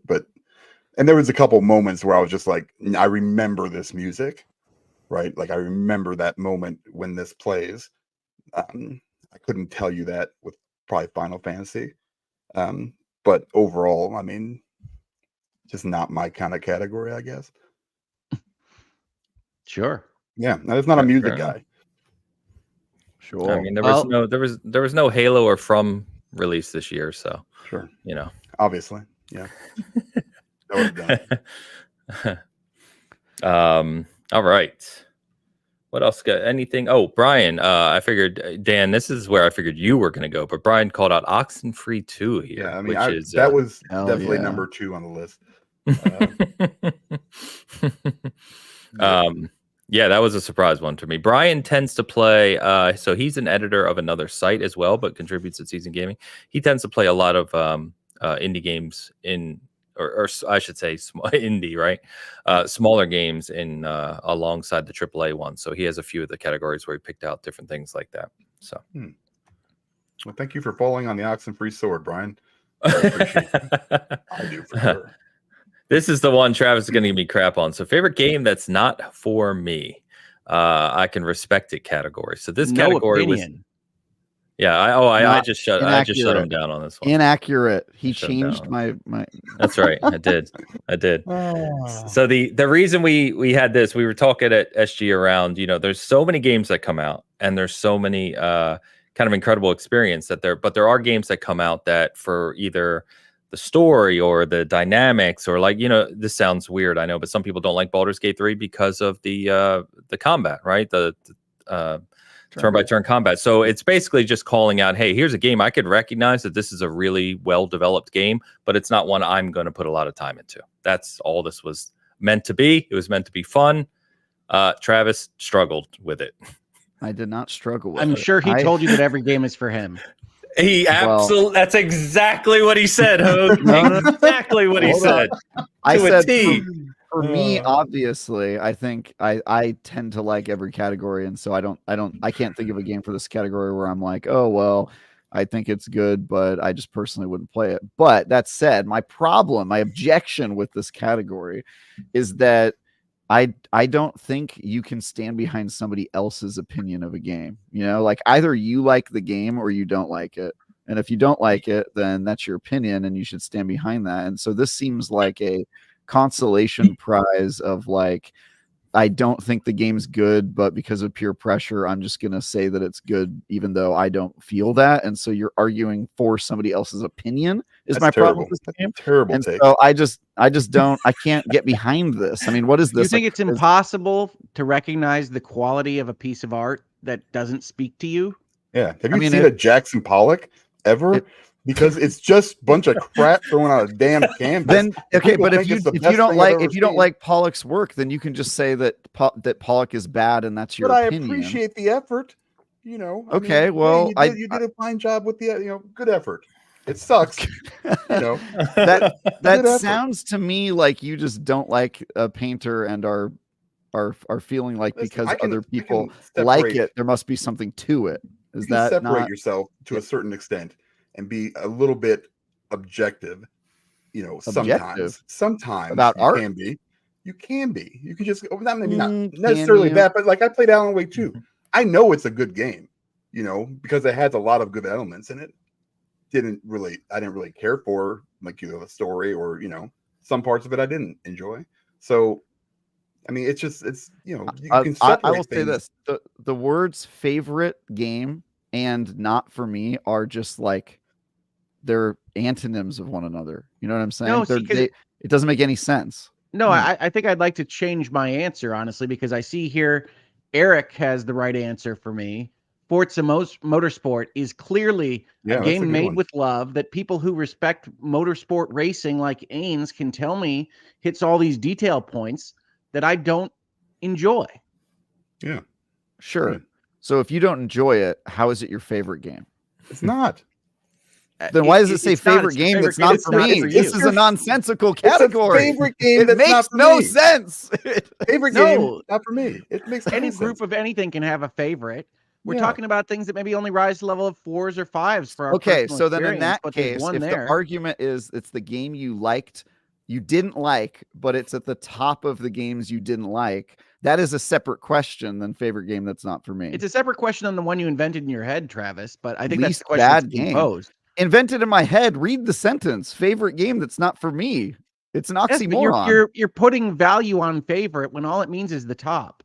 It doesn't mean that it's a 10 or a 9 or an 8 to you. Top of games you didn't like? Something like that. Okay, then I could answer that question of like literally what I wrote in this was a description of why I object to this category and then said, you need to clarify your question before I answer it. And instead, Ames just wrote no opinion, which is inaccurate. I have an opinion. It's the opinion. It's just not a valid opinion. Your opinion is my favorite. That's not for me. And to clarify, you did not just write that. You wrote a 2-paragraph description of why the category didn't make sense. I got an email from Google that someone had notated on the category, which was you, of course. And then I got a big bold letter saying needs clarification. So I just cleared all that and just put you have no opinion. It made it a lot easier. I used my red Sharpie on this and I said citation needed to Ames, and that somehow was interpreted as no opinion. I have lots of opinions about this category. To the chat, I want people to note who's not the rules lawyer here. Because it's not the lawyer. Look, I am a critic, and I believe strongly that people should own their opinions. And if you think Pollock's paintings are bad, that's fine. You can appreciate that it has technical knowledge of how to use a paintbrush or whatever, but you can still think that it follows a technical. It technically does all the things right and is still bad, right? Like you can and games see a Marvel movie has great I can CGI. think Forza. I can think You know what Forza I is mean? the best simulation of motor racing in the history of the world. I don't want to play that. Okay, Yeah, then I I think think you should so. own that opinion and explain why you don't want to play it, rather than looking at other people and saying, "Well, let me try to justify their opinions." I'm just a I'm not trying to strong justify believer anything. in I was like just putting a have game an name opinion. down. Yeah, so like I put Hi-Fi Rush as an example, right? I played about, if I had to guess, 3 to 4 hours of Hi-Fi Rush. I can recognize that that's a really well-made game. It's beautiful art style, awesome music. It plays extremely well, very polished, right? It's just not my type of game. So that's it. It's really not supposed to be that complicated. It's just a game you could recognize being good that you wouldn't personally put time into. Yeah, I don't You think should have that. put that exact words on top of this thing. And then we would have had everything clarified. Sardinism says horror is not for me, but I like watching it. So favorite. Horror is not for me, but I like watching it. If you like watching it, isn't it for you? I'm confused. Well, this is the problem with the metaphor of the painting, right? Games require actual interaction, and some people like to watch Participation, them yeah. and don't like to interact with them. Yeah. So So anyway, then I would say if it's a game you don't want to play, then you probably don't like that game, and you should try to figure out why and explain it to others, rather than taking their opinion as fact and then trying to justify their opinion as part of a awards category. It makes no sense to me. Yep. Yeah, but Sardism just said that they do like watching it. They just don't want to be responsible for walking through that door. I have a lot of people that watch horror games that don't like to play them. I get it. Yeah, I mean, that's a separate question. I would say it probably fails as a video game if you don't want to play it. Sarge yelling in the chat because I'm a freaking wuss, Travis. I mean, fair enough. That's a very specific problem, and I think probably separate from this question of like, the favorite game that's not for me. That it really. Well, it RJH bugs just me. said, for instance, Forza Motorsport is the best racing game I've ever played, but I don't like racing games. Okay, so Yeah, then I'm surprised, Travis, that your answer isn't like Madden or FIFA or something. Yeah. I like those games. Okay. Oh, you nailed it right out of the start, Hogue. Right at the start, you said, I bet Travis put something like I like every game, and that's what he wrote. I mean, Every I did game's write for like me. first off, just leveling. I don't believe that there are games that are not for me because I try to just I like lots of different types of games, but Yeah, you but nailed it. separate from that, even if there are categories that you don't like, I still reject the premise of this question, and I'll let you guys talk about whatever you want to talk about. We're just gonna move on, but we had Yeah, fun go with ahead. it regardless. So, I put Hi-Fi Rush. I already explained that one. Dan already explained Alan Wake 2. Hogue, you put Like a Dragon. The win. Yes. love Did that. I mess up that acronym? No, it's just hilarious when it's actually an acronym instead of just. Well, I mean, I written think down. that H should be an M, right? It's the Right. man who Who erased Who his erased name. his? Yeah, I put an H instead of an M there. So Yeah. sorry about that. I'll fix that before we publish. But anyway, so you want to mention anything about that, Hogue? Well, I mean, I like the Yakuza games. I like Judgment, and I think Gaiden is trying to do even less in terms of storyline and I don't know, plot than what I usually enjoy from those games. So it tends to lean more on the extras, more on the side quests, more on the dating we talked about, more on the zaniness than some of the other entries in the series. And so the stuff that I'm there to enjoy is not as prevalent. But when you look at Like a Dragon, Gaiden, the man who erased his name, what you'll see is pretty much their top end graphics solution for any of these games that they've done. Some interesting combat that remains fun. It's just not in service of a story that is as good or even kind of trying to be as good as the best in the series. It's funny you Fair say enough. that because that is my exact concern for Infinite Wealth. And I know we'll probably talk about that later, but it looks like everything that they're putting out for promotional stuff is so much side content, community building, doing all this other extra stuff that I'm afraid that there's going to be some kind of, balance, tipping in favor of, side content as opposed to what Yakuza does well normally is tell a good story and character development and stuff like that. And I understand where you're coming from with that for sure, because I played through it and there was a lot of excess that probably didn't need to be there. And they have to introduce that through the game is the problem. They have to use main story quests and some of those times to introduce that mechanic They usually You have you know? chase those things down. Yeah. Right. You Yeah. know, it's not like an optional thing. It becomes optional after you do it the first time, maybe, you know, and then sometimes it doesn't. So it's I get it. I get that one for sure. That's a very good call out, Ho, for sure. Fair enough. Yeah, obviously a couple Baldur's Gate 3s on here. Elu had Payday 3 on here, which is an interesting one. I actually didn't talk to him further about that one, but yeah. All right. Now we can move on from that category. Maybe. Favorite remake or remaster. So we separated these out in our show where basically if it's a remake that released in 2023, it goes in this category. Otherwise, it doesn't belong in the other categories. Basically, the other category premise was that it's a new game that released in 2023. So Resident Evil 4 kind of ran away with this one, but we do have some other call outs as well. So Dan, you called out Like a Dragon Ishin, which Elliot called out as well. So yeah, it's the I only don't one think I that's a did. big surprise for you. Yeah, it's the only one I played. Yeah, because you didn't play Dead Space or Resident Evil, right? No. And I liked it. I liked Ishin a lot too. So. I don't think the Alan Wake remaster was this year or this last year. It was either, but it's fine. I forgot one. I probably forgot to double check on Brian's call there. Yeah, man, it's all right. Was it this? Was Travis it 2022? No, I have no idea when it was. Alan Wake remastered, but it sounds like I think Alan Wake remastered is before I go to the hospital, which is how I set all of my times in my life. So. Fair enough. So we'll update that one before we publish. Good call out on System Shock, Travis. I know Night Dive over there did a lot of work on that one, and I've heard good things about it. I have not played it though. Yeah, I also that's a good pick. For me, Resident Evil 4, I really enjoyed that game, just to be clear. I just don't know if it needed a remaster as much as System Shock, which legitimately can be hard to play these days. And so I think System Shock, that game is iconic and where it sits in the games industry. And I think the remaster was quite good, or remake, or whatever you want to call it. And I also think that it helps with like game preservation. So that would be top of my list. I really like that game.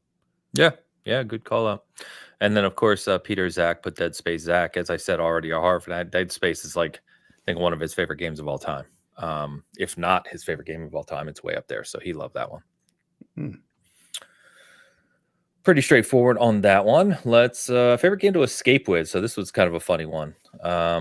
So Dangerous to Go Alone. Take this. So a bunch of different answers here, and 3 different games had 2 people vote for them. So I had to create this ridiculous 3-way tie at the bottom.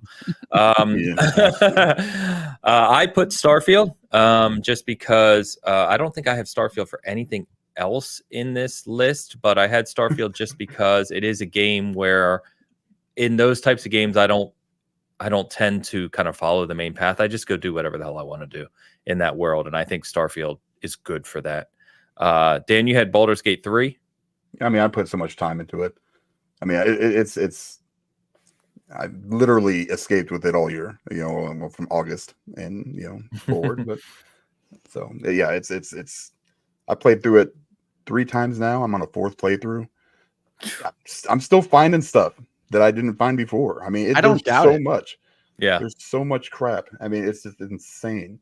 But I really like it. I thought they did a great job with it. So that's pretty much what I did this year. That or Hitman 3, but it could have been either one. Could have been either. Yep. Hogue, I think you've talked about using Diablo 4 as your kind of comfort game many times this year. So that one made obvious sense to me when I saw it. Yeah, it is. It's one of those things that we say around Hogue House, which is if you're dealing with something and I'm having trouble, I'm stuck, I can't break through whatever it is I'm doing.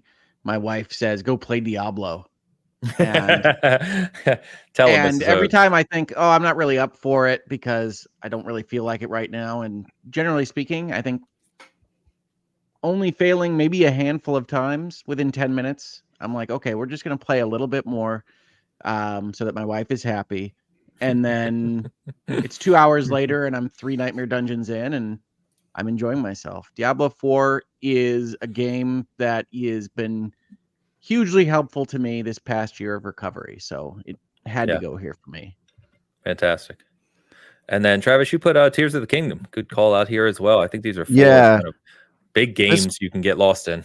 Yeah, this one for me is just that Zelda is to me is just pure play. Like it's sort of like a turn your brain off and just like or sometimes turn your brain on and you know, if you're building something and just having fun. But to me, it's like experimentation and exploration and not really high stakes and kind of just goofing off and finding new ways to just play around. And so to me, that's the ultimate, just like, I don't have to worry about builds or min-maxing or, you know, anything like that. It's just I'm in a Zelda world and goofing off and having fun and figuring things out. And I think that's cool. I really like that game a lot. Yeah. Tears of the Kingdom. Very cool. Yet one of the many games I wanted to put more time into. Some other call outs here I think are good. Elu called out Hogwarts Legacy. I think that's a good call out. That's definitely a game I lost a lot of time into earlier in the year. Brian put Spider-Man 2. I don't know enough about Spider-Man 2. Obviously, I actually talk about that being my biggest miss later. But you know, he put Spider's Gate. Where the hell did that come from? I was looking at the slide. Spider's Gate. I'd play that. Eric called out Dredge. Eric really loved Dredge this year. He reviewed it, loved it, and he calls that out in a couple spots. Well, I might have mentioned it earlier, but Dredge was really the first video game that I kind of got back to because it didn't require a lot for my left hand. And so it could have been there for me, except that Diablo 4 took over. Dredge is one that I really enjoyed this year. Good. And then, of course, Alex puts Mario Wonder, which shows up quite a few times on these lists, which is good to see. All right. Jumping over to our favorite 7, one of my favorite categories. I don't know if I came up with this or Elu did, but favorite 7, and we call it the Rodriguez, of course. There was only one title that could go here.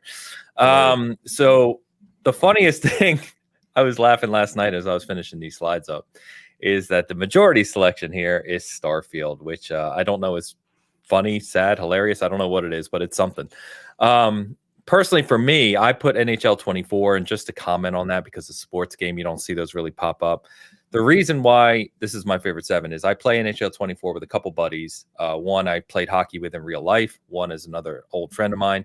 And we know it's not a great game. It's just not. You know, it's a 7 through and through.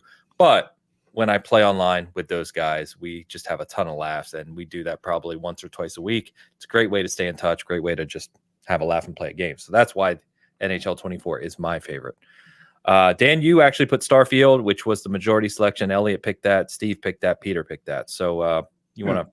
I mean, I think that's the number, man. I mean, that's you've kind of spoken to it a few times. Yeah, I mean, I've said it a few times, and it's like I said, I think that they did a good job. I could not keep pushing. I guess, man, there was just other stuff that kind of piqued my interest, and like I said, that's one that I'm going to go back to. And I think in a year from now, I think that game is going to be something different, which we say for a lot of games these days, which is crazy to me. Still, every time we say it, it's like you see Cyberpunk get redone, and it's like, oh yeah, give it 2 years and it'll be fine. Like, what the hell does that even mean? I mean, I can't even imagine that growing up. When I put in a game on my PS2 or something, or just give it a couple years, it'll be better. Like, yeah, they'll just very different world nowadays. Yeah, it's a whole different thing. So, yeah. But yeah, I think it should be 7 Field. That's what it should be called. And I'll stick with it. Very good. Hogue, you called it RoboCop, which I know a lot of people feel pretty similarly about. I know this is another game where I feel like a lot of people are like, yeah, this is a 7, maybe an 8 tops, but I really enjoy it.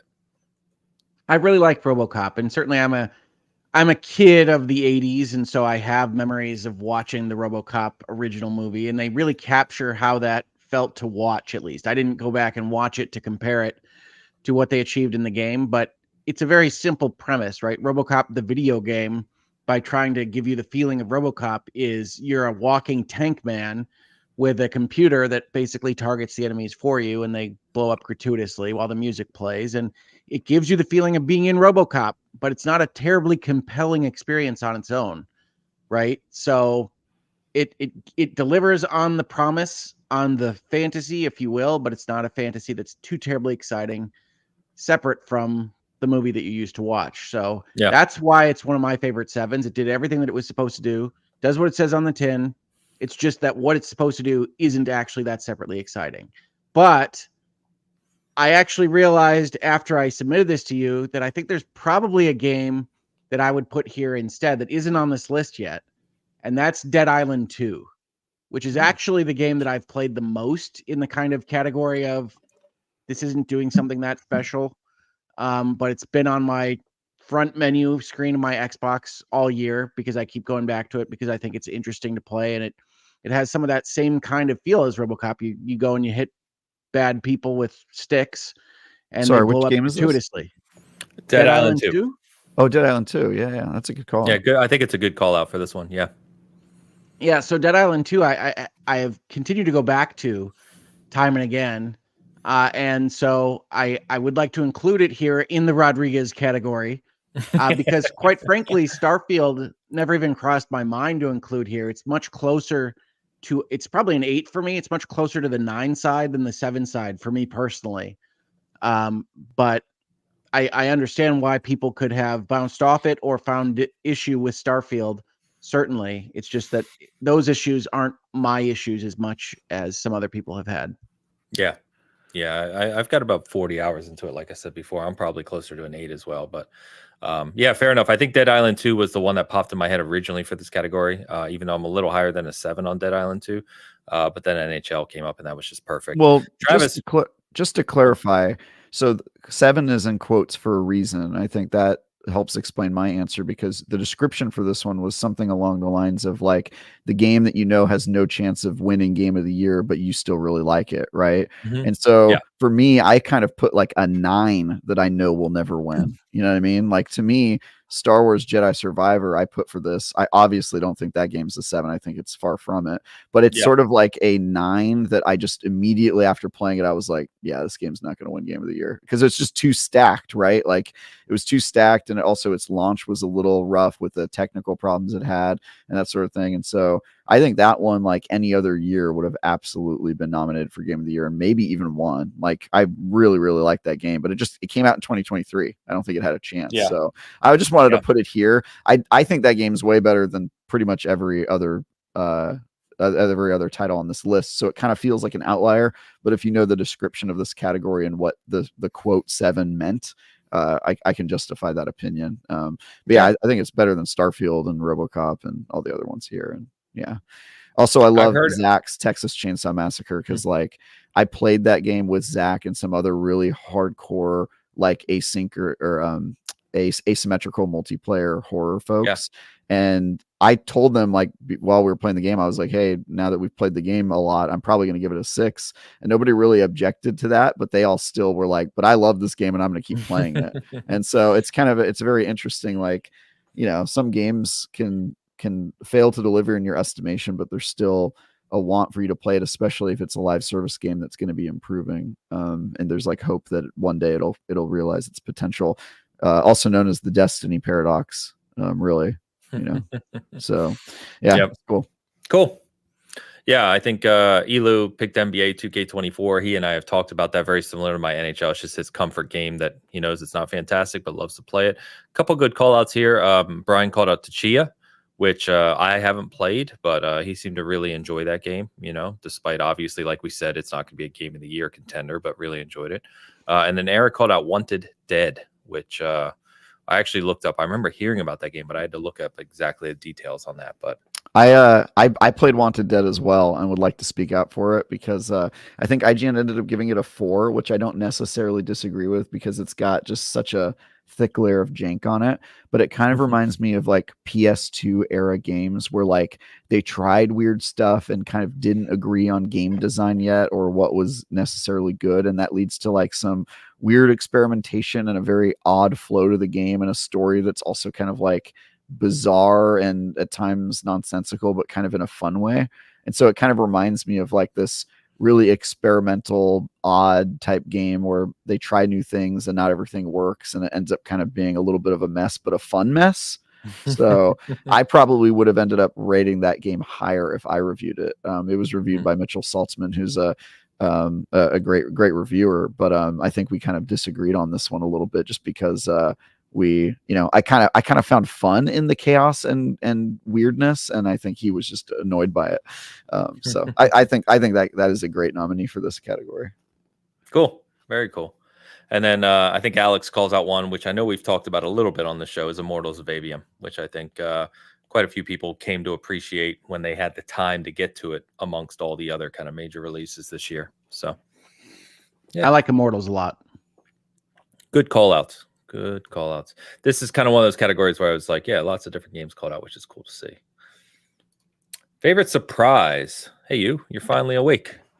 So basically a game that you didn't really expect to enjoy as much as you did. You started playing it and said, hey, I really, really like this game. And again, oh my God, I forgot to update Peters.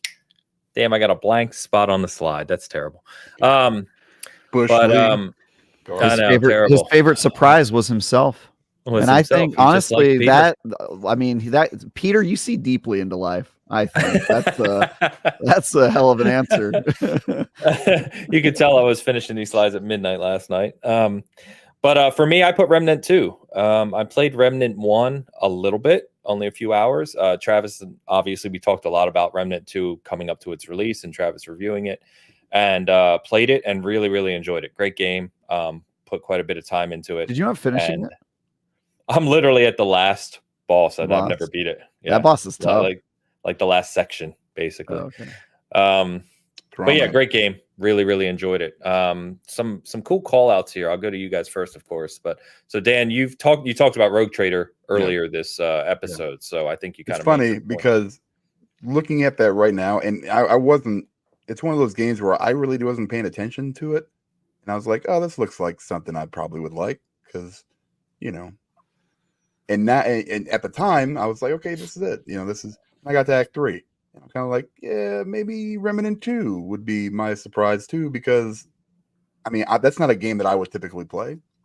And I played it. Travis recommended it quite a bit. And I actually was able to play it, which is even a bigger shock. So I am also on the last part. I can't remember what that one little mini boss. You got back to Earth. Yeah, I'm at, there was, I can't remember what the hell that boss was. It's some kind of like big smoky black thing that, kills me every time I get to him. But anyway, but yeah, I mean, it's still great. Warhammer is awesome, and it's, amazing. Act 3 is kind of bumming me out right now, but I give it to that or Remnant 2 for sure. Okay. So. Okay. Oh, we could talk about the cube boss that Hogue loves so much. Oh yeah, yeah. Great section.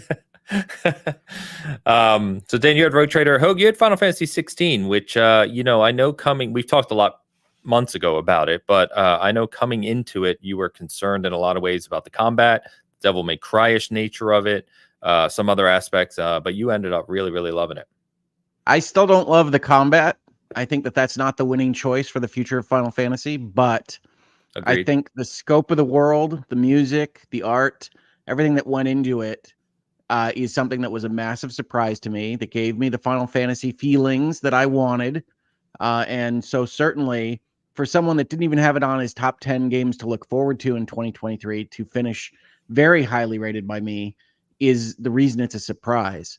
But yeah, if I could change that combat system, I would. I think that the Final Fantasy VII Remake project has a better combat system than Final Fantasy 16. But I love so much of the art and effort that went into that game that it was my favorite surprise of the year. Cool. And Travis, I know you reviewed, if I'm remembering correctly, you reviewed Dave the Diver, and I remember you when you reviewed it, talking about how this game just blew you away unexpectedly. Yeah. So there's this thing that happens at the IGN team where like we kind of have our fingers on the pulse of like what are going to be the big games this year, and we want to cover them as much as possible because we know that readers are going to care about those games and are going to want content for it. And so usually you kind of have an idea of what is going to hit, right? And so Remnant 2 probably isn't my surprise of the year because we had already had a pulse on that game and thought it was going to be big because we'd played it early. I covered it for IGN first, and we're like, all right, that game's going to be pretty big. Let's cover it. But every once in a while, you play a game just randomly, like it's kind of a shot in the dark. Like, let's review this game. Let's see what it's about, or let's run a preview on it. And then when you actually play it, you're like, oh, crap. I think this game's going to be really big, and I don't think anybody knows about it. Like an early example of that was for me in writing for IGN was Disco Elysium. I was a very new writer, and they gave me that game to review, and I played it for like 4 or 5 hours, and I was like, hey guys, I think this is going to be a really big game. And they were like, oh crap. And they agreed so much after playing it that they took that review away from me, and they had somebody else do it, right? Because I was a new writer. They were just like, and people say IGN isn't smart. Yeah, exactly. There you go. Yeah, so that was probably the right call. I mean, I was a rookie reviewer on their team, right? And that ended up being a huge game that year, so it made sense. Dave the Diver was one of those games where like it was just thrown at me of like, hey, you got some time this weekend? Sure, here's an indie game. See if it's any good. If it is, or, you know, if you want to write a review on it, we'll write a review for it. And I played it for like 10 hours and I was cracking up and loving it. And I said, hey, I think this might be a big game. And then, you know, usually when that happens, the IGN team is like, okay, Travis thinks this game is going to be good. Let's get more codes and have more people play it and see if that's true. And then like a couple hours later, everybody on the team was messaging me like, oh, damn, like this game's going to be awesome. So, you know, people had gotten codes for that game and playing it themselves and were just also falling in love with it. And so it was a very fun time to be a part of that team and a genuine surprise. I really respect the Hi-Fi Rush here as well, because that was kind of a genuine surprise for the whole literal industry. surprise. A literal surprise because it dropped like that. But I think it hits a little different when like it's a surprise for everyone versus like your team legitimately wasn't expecting that game to hit that way. So yeah, but I agree. Hi-Fi Rush probably would have been up there pretty high as well for me. But I have to give it to Dave the Diver. I just wasn't expecting it, and it ended up being one of my favorite games of the year. Cool. Yeah, as I already commented on, Eric had a similar experience with Dredge. It was one of those codes we got where it was just like, didn't know what to expect, and he really, really loved it. So that's cool. Zach called out Alan Wake 2. He was not an Alan Wake fan going into Alan Wake 2 releasing, but really ended up loving Alan Wake 2. Brian has a unique call out here with The Last Case of Benedict Fox, which I did not expect to see anywhere on this list. I did play that for a little while, actually. But he really, really loved that game. So good on him. Alan Wake 2 is an interesting one for me because it is perhaps one of my favorites of the year, because if I had to sit there and say, what do I want out of Alan Wake 2? It's don't screw up Alan Wake, which is one of my top 5 games of all time. And it didn't, but that's a hard thing to do. So that is a kind of surprise in its own way. Especially so long later. Yeah. Yeah. No kidding. All right. Favorite story. There's always the lighthouse. I didn't put the whole quote there. Just left it with lighthouse. But this was I put no spoiler. You can't let them know what else is in everybody's game. I put no opinion on this one. I think for good reasons. So I put no opinion because I have not finished Alan Wake 2 or Baldur's Gate 3. Or Jedi Survivor or Sea of Stars. Wow. You know, so I haven't finished any of these games. And I think when you're talking about games with stories, that's the takeaway. It's that games with stories are too damn long in 2023. Fair. Well, that's the thing. And it's like, I'm one of those who have spoken pretty broadly around. I don't think you should really review a game or give a number score on a game unless you experience, especially a story-driven game, until you've experienced the whole thing. And I don't think it's fair for me to just say this was my favorite story. I know it's favorite, not best, but still, I just didn't feel comfortable putting favorite when I haven't played enough of these games to really formulate an opinion. So I left mine blank here. Dan, you put The Man Who Erased His... Did I get it right this right? The Man Who Erased His Name.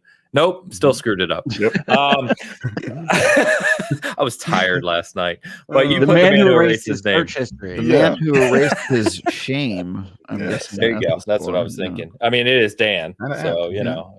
Yeah. That's true. Yeah. I think, and we talked about it a little bit before. The thing with that game for me was that even though I know Kiru is in Infinite Wealth, after being such a huge Yakuza fan, playing through all the games and kind of being with that character the whole time, and then the ending of that game went so freaking hard at the very end, and I was like, oh man, it was kind of like, I know he's in this next game, but this was kind of his ending for me, right? Okay. Like for that character, and so I think it was more that his story kind of coming to that kind of conclusion, and then then going off into this new adventure that he's doing, whatever, and it really kind of hit hard. And I don't typically, and this isn't like trying to be like some kind of macho man, I don't cry at video games, and I didn't hear he did a little bit, but it was not, it was emotional. I was like, man, damn, man, I love you, man. I love you, Kiryu. You're such a good dude, and just Those the way they did I don't think the world knows how hard those stories always go. They get sometimes, really, yeah. really tough in the end. Like a Yeah. Dragon was pretty Excellent. Yeah, that ending was intense. Yeah, and they did it again with this one, and so after I got done with it, I was just like, all right, I feel like satisfied, like that character has had his, I feel like his full arc. No matter what happens after this, we're good. And so, And then you went and you got your 3rd star. yes, no, In the I did look that game. up. You have to Yeah. you have to fully do every part of the cabarets. And there's 2 of them. So to get your achievement of yes. shame. Of Yeah, I mean, yes. if somebody gets did that not get achievement, those. like put them on a watch list is my Yes. suggestion. If they're maxing out every character in that, yeah. I did one, and that was enough. That was plenty. I'm glad I've I heard did. good things about the ending. I have not gotten to it. I'm still running around on cargo ships and looking for people. Yes, you should get there and ignore everything else. It's really, really good. Especially if you play the rest of the games and you're kind of that you're in that world. And I don't think there's another. Can I say series. something that's gonna get me the knives at my throat meme? Oh my god! So I think you know this, Dan, but I'm playing on English dubbed. Yeah. Oh gosh. And I know you guys said the new Kiryu's bad and all these things. I don't mind the new Kiryu. I love don't to hear that. I don't mind it. He's a little nasally in parts, but Kiryu's also a little nerdy as the Dragon of Dojima. So I think it works pretty well. Googleman says, "Oh no." Hey, actually, that makes me happy because I kind of had been holding off on that one because I was waiting for the English dub, and then I heard the English dub was bad, and I thought maybe I won't play it. But if it isn't Megan Fox in Mortal Kombat. Okay, there you go. Is. If it's not offensive, I mean, it's not. He sounds he's doing a little bit of an impression at parts, but I think it's mostly okay. And I'm just really happy to see that Ichiban's back because that's the dub I really care about. Like the English dub on that game was really, really high quality. So yeah. Well, cool. That's good, Dan. And then of course Hogue and Travis along with Peter all picked Alan Wake 2, which was the I love this right column because it's like my thought process on favorite story of the year. True. Yeah, so we had a couple. You ended on Final Fantasy? No, I picked Alan Wake 2, but it's like I think that right column is very much a lot of good stories this year. I'll be honest, after playing Baldur's Gate 3, I mean, I guess people probably think that's their favorite story because they feel like it's their own, but the difference between Alan Wake 2 and Baldur's Gate 3 is Alan Wake 2 is a story that was written to have very specific things happen and a specific ending happen. And to me, that felt like a lot more coherent. Baldur's Gate 3 could be a terrible story depending on how you're playing. And if you know how I always play feel RPGs, this way about CRPGs. This is why I like JRPGs better. Is that I don't want to be in charge of writing a good story for you. Exactly. And I depending feel on how you about CRPGs. Yeah, depending on how you play Baldur's Gate 3, that story can be awful, right? Like you can really end up in a pretty unsatisfying, incomplete arc. And I think it really requires like patience, and sometimes people chasing after that perfect playthrough to get like all the right things happening. That's like the Mass Effect problem is like, oh well, I want to get the real ending or the true good whatever thing. And I think people spend a lot of time chasing that, so you kind of have to like work to make the story good. So for me, that's the difference. Is Alan Wake 2 is like effortlessly a good story. It was designed to tell one specific story, and I think it does it really well. Versus Baldur's Gate 3, which like the first time I played that, like the story was awful because of the way I played accidentally. I mean, it wasn't like I was trying to make the story bad, but I tend to have a very chaotic play style in RPGs because I want to push the game and see how much I can break it. And I think Baldur's Gate 3 is really good at responding to you breaking the game. It adapts really well, but the story kind of starts to fold a little bit if you really push the limits on how much you're trying to break the game and do things that aren't expected of you. And that's kind of where I stand on that one. Fair enough. Other good call outs here. So Alex and Zach both really enjoyed Final Fantasy 16, which I know Hogue spoke to. Elliot calls out Jedi Survivor, which again I haven't finished, but I've heard the latter part of that game is extremely strong in terms of storytelling. So that's a good one. And then Sea of Stars, I've heard nothing but positive things about as well. So Sea of Stars is very broad, kind of Saturday morning anime. So I Okay. don't think it gets into the depthfulness of these other choices, but Sea of Okay. Stars is very good. Cool. All right, moving on. Favorite virtual world. Wind's Howling. Wind's Howling is not even a quote. I just had to put it there. So a lot of different worlds here. I was actually excited about this one because I had Hogwarts down just because I really thought that, and I'm going to blank on the developer name. They're Avalanche, It's right? literally right in front of me. Avalanche. Avalanche Software did a fantastic job just recreating Hogwarts as a castle. And like I've said many times, I'm not even a Harry Potter fan. But there was definitely something whimsical and kind of magical about what they created with Hogwarts Legacy and that whole kind of engrossing area. So I really, really enjoyed that one. Dan, you had Hogwarts as well? Yeah, I'm kind of the same way. I'm a big Harry Potter fan, so actually being able to get into the castle, get into that world, I think they did an amazing job with it. And I wasted so many hours just flying around that place, and it was super fun. So They many did a great secrets job. and things to discover. Yeah, and tons of it. it's cool. Yeah, very good. Yeah, I'll speak to Hogwarts Legacy, which is probably my runner-up. Hogwarts Legacy, I think, is a good game because of its world. Like that's without a doubt the thing that it does best, and it pulls you into that. I think the reason it loses to Baldur's Gate 3 is in how it adapts to player actions. I think your actions don't really matter a lot in Hogwarts Legacy. It is kind of like a very they're giving you the thing and you're gonna take it and do exactly the thing that they want you to do in it, which is great because it like if Hogwarts Legacy does anything well, it gives you that specific fantasy of I want to be a wizard at Hogwarts and do all the things that are expected of me as being part of a student. I think that's really cool. But I think once you start to interact with it and see how it adapts with you, like Baldur's Gate is got to be the game for me in terms of like a virtual world that feels like it responds to player choice and that sort of thing. And then the other knock against Hogwarts is why are you downplaying our selections? Oh, look, I'm just explaining. I'm explaining my selections, which It's included. favorite. So I have to justify my opinion against all of the other No, you don't. games. You just have to justify your opinion. You don't have to put That's what I'm doing. other opinions. Yeah. No, my opinion is that I chose Baldur's Gate, and here's why I didn't pick some of the other ones. Right? That includes that.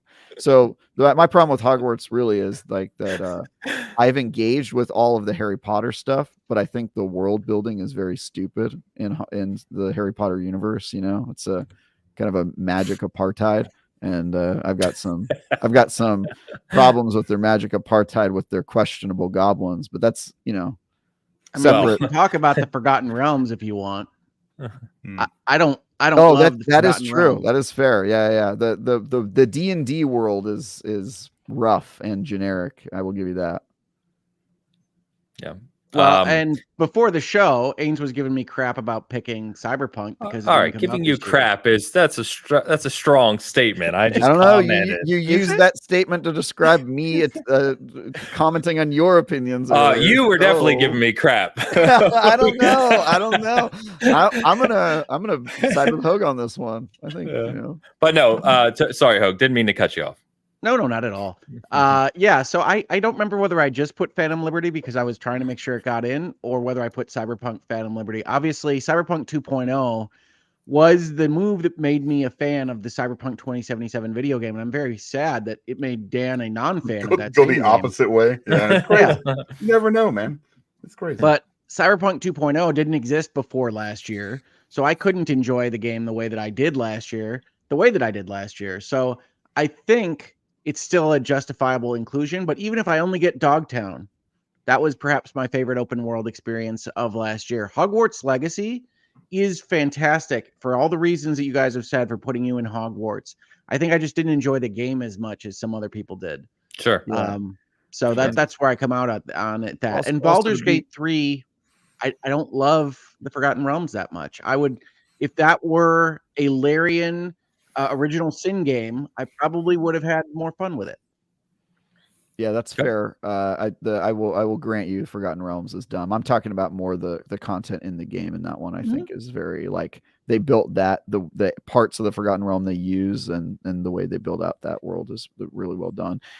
Also, it's important to note that Hogue bases his virtual worlds in terms of greatness on how many children are walking around by themselves who look like they've lived a really hard life. If there's more of that, he ranks them more highly. And so It just I think that escalates. gives it the natural edge over Hogwarts or Baldur's Gate is all those children walking around that look like they just got out of a really tough relationship and have been hitting the bottle. I think that's important to him. That's what he cares The about. funny part for me is actually that it's probably 2.1, even more than 2.0, because it's walking around with music, it's riding on the subway, it's the things that I wanted to do to live in Night City that were kind of suggested in the early marketing for Cyberpunk that didn't exist until a couple of months ago.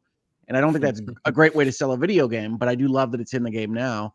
I think the other thing that you hear from me on these episodes is that I often get into games and I don't like to be there. I don't love to be in Night City. So it's not the favorite virtual world where I would want to buy a vacation home. It's just my favorite experience playing a game. And the second choice for me here would be Sanctuary in Diablo 4. And nobody wants to live there ever. But it is Diablo open 4 was world. my second choice here. Nice. Yeah. It's an open world that gives a lot of thought to how it's organized and where you find things and who you talk to in these various places. Diablo 4 continues to be almost overscoped to me in the way that you can talk to people in various towns and get an update on both what they're doing in that town and where your overall story would be in mid-campaign. Now, the sad part about all that, and people that play these games more than me know this, is that it all kind of collapses into end game by the time you're done because the campaign's only so long. But they do a really good job with that in Sanctuary. And I think they do a really good job in Dogtown with setting up a place that feels realish, even if you wouldn't want to live there. Yeah, no, it's all fair. All fair. We had some also some interesting picks here. So Eric picked Liza P, which I thought was a funny one. Just thinking about that. It's a cool world. Yeah. Kind of unique. Obviously plays on an old IP, as we joked earlier. And Zach Alan Wake 2 chose Remnant 2 for Lausanne, which is one of the three. That was probably one of my favorite places though.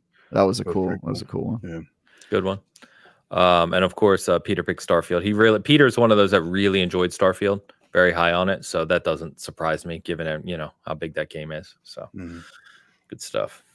That actually, I will say this, for all the things I don't like about Starfield, I think its virtual worlds and the level of world building in that game, I think is one of the things you could legit praise. And I could see it making this list for sure. Yeah. I think that's one of the reasons I like it so much, right? I mean, I think that's the main attraction to Starfield. Yeah. The game around the world is a little rough, but I really admire the world building. Yeah. Agreed. Favorite art direction. If you miss it, you must be blind. So we had a tie on this one in terms of majority selection. I picked Diablo 4 just because I like Diablo 4 is really high up for me anyway, but I love the art direction of Diablo 4. It kind of mixes what I think is the best of Diablo 2 and Diablo 3 almost together. It's not as harsh, purposely dark as Diablo 2, but it's a lot more meaningful than Diablo 3, in my opinion. It kind of walks a good line alongside Path of Exile, which I think is also very good. But I really, really enjoy Diablo 4's art direction. I think there's so many really, really cool things in that game. So that just ranked up there for me. What's funny about Diablo 4 for me is I keep finding myself enjoying the brighter places in Diablo 4 more than the darker places. I love walking around the desert in Diablo 4. I think that game's art direction. My brother rolled his eyes at this when I said it on my earlier show about my favorite games of the year, but I believe Diablo 4 is the realization of a dream in terms of how it looks. It looks to me like the playable version of the CGI pictures on the Diablo 2 box. Exactly. The jungle that's and the desert. That's a good way to say it. And I have I love it. Oh no, not at all. I'm completely with you. You just described it excellent because I have the art books. I collect gaming art books and stuff. And if you look at their what do you call it? Their their art that they produce before the game, right? To just show off what the Concept environment art. should look like. Concept art. Thank you, man. I'm off today. got it. The game looks like that. It literally looks at times like you're playing through concept art that's just beautiful, and I love it.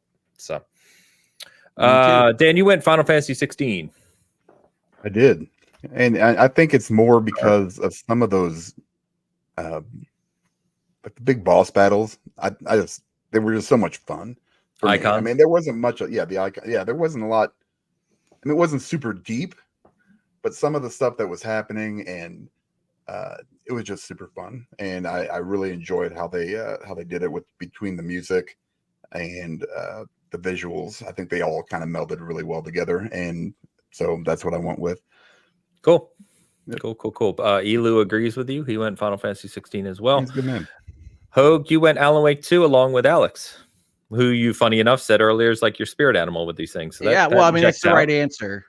Alan Wake 2 has incredible art direction. And Final Fantasy 16 is a great choice as well. One of the things I really love about Final Fantasy 16 is actually the icon fights that are huge and big and bold also fit in well with kind of the artistic painterly photorealism that they put into the overall world, because none of that works. Way right? too deep for me.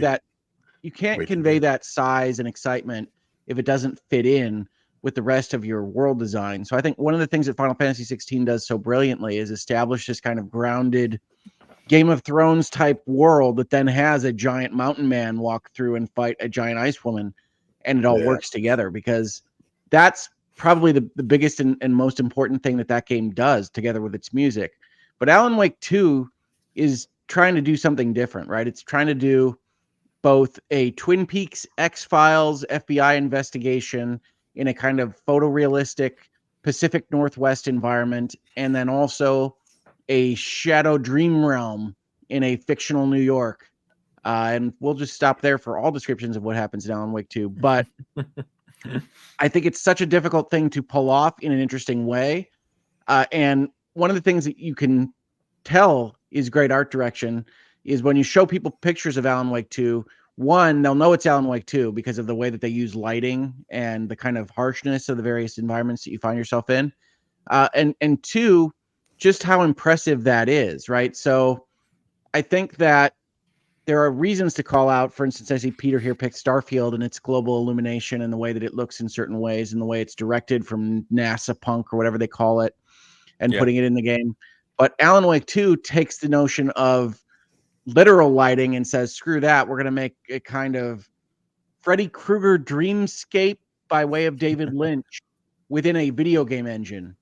And to me, that takes real boldness from your art director. And I think if there's anything that Alan Wake 2 stands for, it's real boldness in all the choices that they made. And so that's why it's my favorite art director. Nice. Very, very fair. Well said. Travis, you went, and we have a lot of different choices here, but Travis, you went Super Mario Brothers Wonder.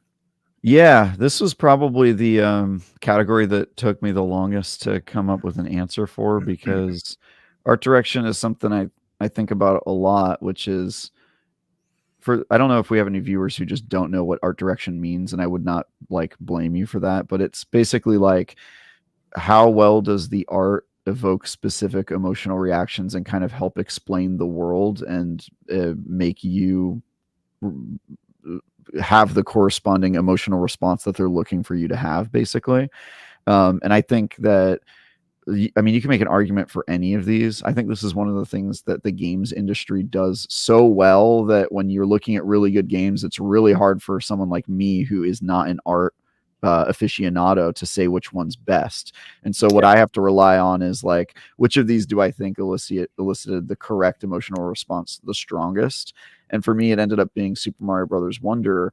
If you look at how Nintendo does things and their kind of style, and compare it against other projects they've worked on, specifically in Mario, if you look at Super Mario Brothers New Deluxe or whatever it was from a couple years ago, and the kind of the way that they chose to do animations and colors and that sort of stuff, and then compare it against Wonder, you can really notice how strong the difference is. Everything from the way the characters move, to the backgrounds and the different the variation in different colors and different levels.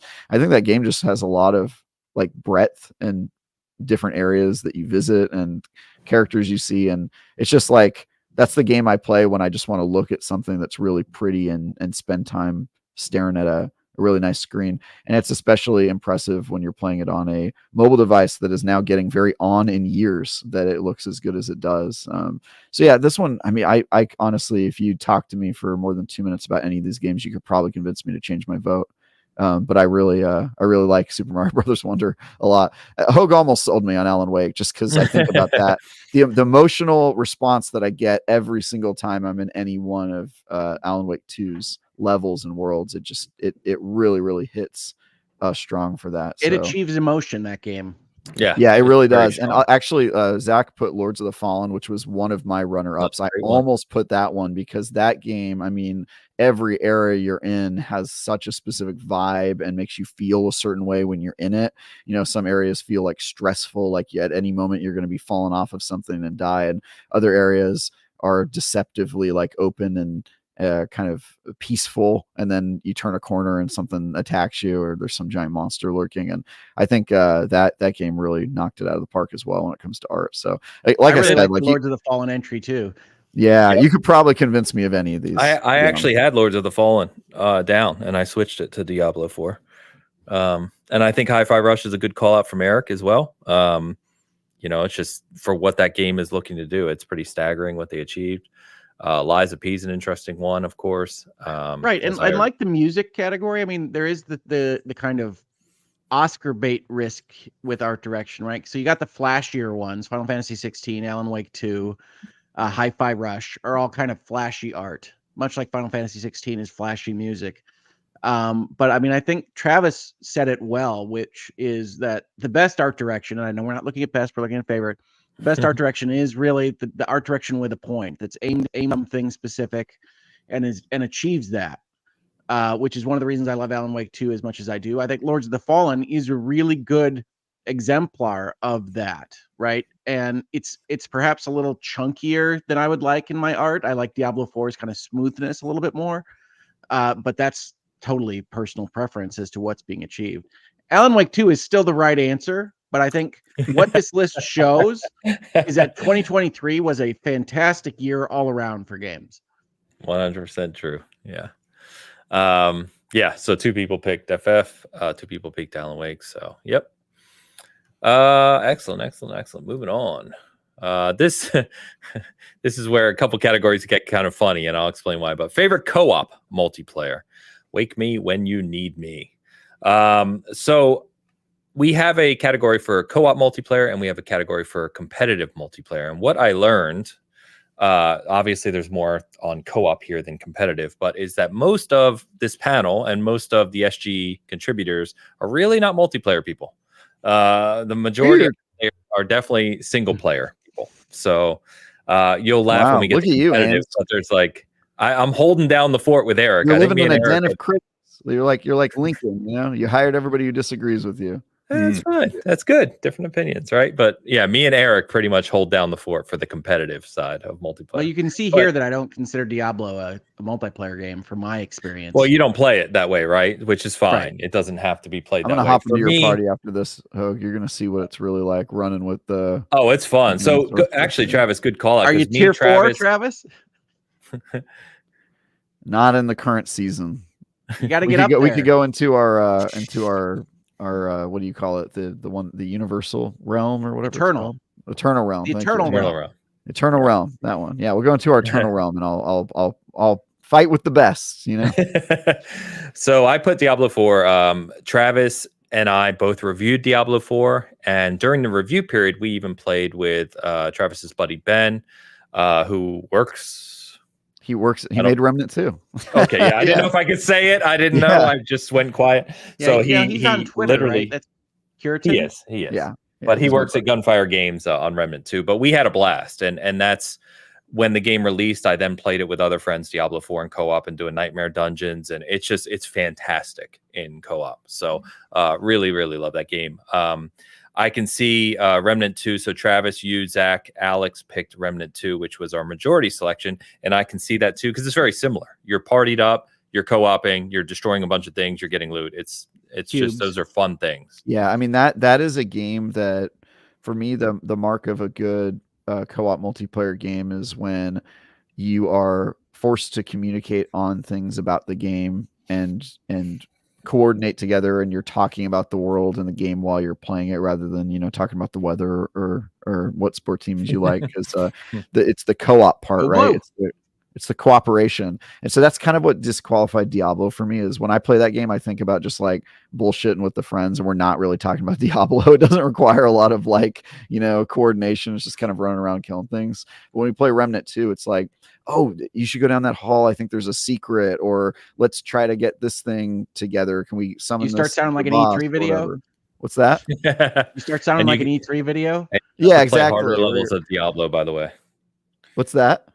I said, once you get to the later stages of the Nightmare Dungeons, believe me, that changes. Oh, that's true. That's fair enough. Yeah, I think there's certainly a level, and I'm sure there's people who talk about their builds and stuff like that. It's just most of the time when I was playing Diablo, it was kind of like turn brain off and have fun. Yeah, smash. Yeah. Whereas Remnant 2, it has some of that for sure, but I think a lot of that game is like a sense of discovery and making call outs, and it feels like a very like pure co-op game to me. So yeah, I picked that one, and also just what a cool game. I mean, Gunfire Games has been punching above their weight for a while, and I think Remnant 2 is the best thing they've made, and doesn't get enough praise in a year where it was overshadowed by about 50 other things that were better than it. But yeah, it showed up a lot here, which was cool to see.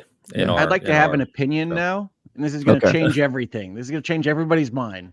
My favorite co-op multiplayer game of the year was Disney's Illusion Island. Yep. Yeah, we're all sold. Can we change the majority selection? Yeah. we have 4 votes in the room. We could we can do this right now. Yep. Are we doing this? Oh, really? Disney's Illusion Island. Do you want to expound at all? Is that also by Gunfire Games? No, I think it says it all, really. I've talked about it on this show.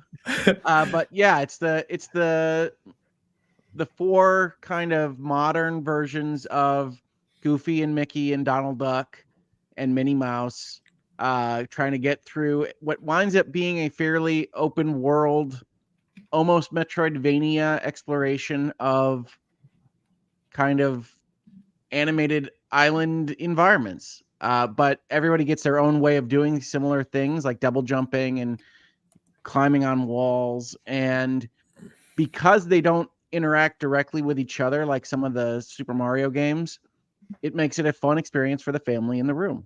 So that's what I'm looking for out of a co-op multiplayer game. Very fair. I think that's also why Elu put Super Mario Wonder. I know he played that with his kids. Co-op is implemented there natively as well. The funny one here is Baldur's Gate 3 under Steve. So Steve had no opinion as well, but he, as I think I mentioned earlier, he's ridiculous about Baldur's Gate 3. He's like, wait, that has co-op. Put that there. I was like, sure. I would like to submit my least favorite co-op multiplayer game, which is Everybody Wants You Switch. Would be my least favorite co-op multiplayer game. That didn't release this year, did it?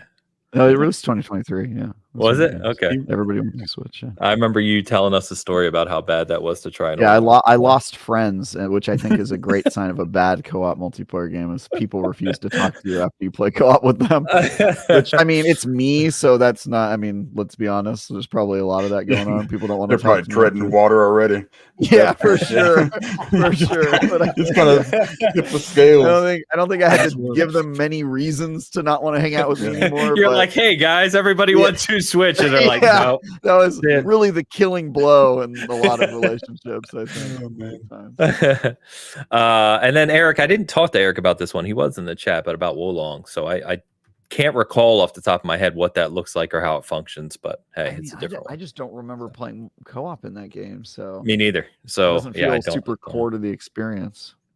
No. Anyway. The next one's really funny. So this is our competitive multiplayer. I need a weapon. Wow. So as you can see, there are 6 no opinions. So half. Just because those people. Selection then, or no? Actually, by numbers, it would be, yes, but it's not really a selection. So, you know. As I said, it's kind of funny. Most of our contributors are really single game players. I called out the finals, as did Alex, as did Eric. So Eric and I, as I mentioned a moment ago, a lot of competitive multiplayer. He and I are playing the finals a lot, a very lot. So is Travis. Travis, you put finals down as well. Yeah, I've been playing it. I've been playing a bunch of it. Yeah. I didn't think you had. I know you had played it. I didn't think you had been playing a lot of it. I played a bunch of it over the break. That was one of the games I was catching up on, and I actually got some of my friends to start playing it too. So I've been playing that one. This one was tough for me because I was originally Street Fighter 6, and the reason I changed is because I think Street Fighter 6 continues in the legacy of Capcom making a really good fighting series, but I think the finals is so unique and new. And as you guys know, I have a tilt toward things that are new and try to do new things. And I think the finals has just got so much cool creativity and interesting stuff I haven't seen in a competitive shooter before. Yep. It's extremely addictive. So yeah. I'm kind of happy on this one because I spoke about this one last year. I made a video early this year. I've talked about that. And sometimes you get excited about a game coming out and you, for whatever reason, and it just comes out and dies or goes flat. And, this is almost the opposite. This game came out and exceeded my already high expectations. And the potential for this game long term, which Embark says they're in this for the long stretch, is huge, both from an esports perspective. Their live service delivery chops, but which is going to be, I don't know how big their team is. I've not talked to anybody on their team, but I can't remember either. They're also making Arc Raiders, that other one. Also, it's a multiplayer game, so I feel like they have a much easier job when it comes to live service. But sometimes, they don't get the maps out quick enough. People want other game modes. But I don't know. I don't know if you've got the sense, Ains, but I haven't researched this game at all. But just like looking at the menus and the way the game's set up, I can tell they've already got like other game modes in the pipeline. And, yes. I think it's pretty apparent. This is very much like not even really a 1.0. Sounds like it's really good. It's before the grand opening, the soft opening. You go to a restaurant and they still don't have the paintings up yet, but you can buy food there. It's kind of like that. Yeah, it's really good. So pretty broad opinion on that one. Elu says he picked Street Fighter 6 because it brought back his arcade feeling with the implementation of that, meeting other people, fighting one-on-one. So he really, really loves Street Fighter 6. Of course, as we already said, Zach's in the chat too. He said he loved finals as well, but he loves TCM. He's just the horror guy. So all good call outs. But when I went through the spreadsheet and finished the slide, and it was like no opinion. I just started laughing. I was like, man, I didn't realize we had so few people playing competitive games, but I should have. To be fair, there weren't a lot of competitive multiplayer games this year, 2023.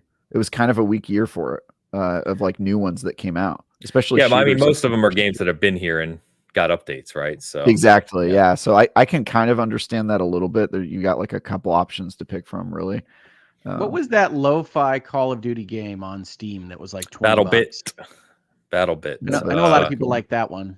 That was a good one. Yeah, I bought it, tried to play it. It doesn't have controller support, so I don't play on keyboard and mouse. So I was kind of stuck in the water. I guess it was my mistake for thinking it would natively have it. But that's one of the biggest deceptions of PC gaming is they tell you that everything's got controller support. It's just not true. It certainly does not. It's not true.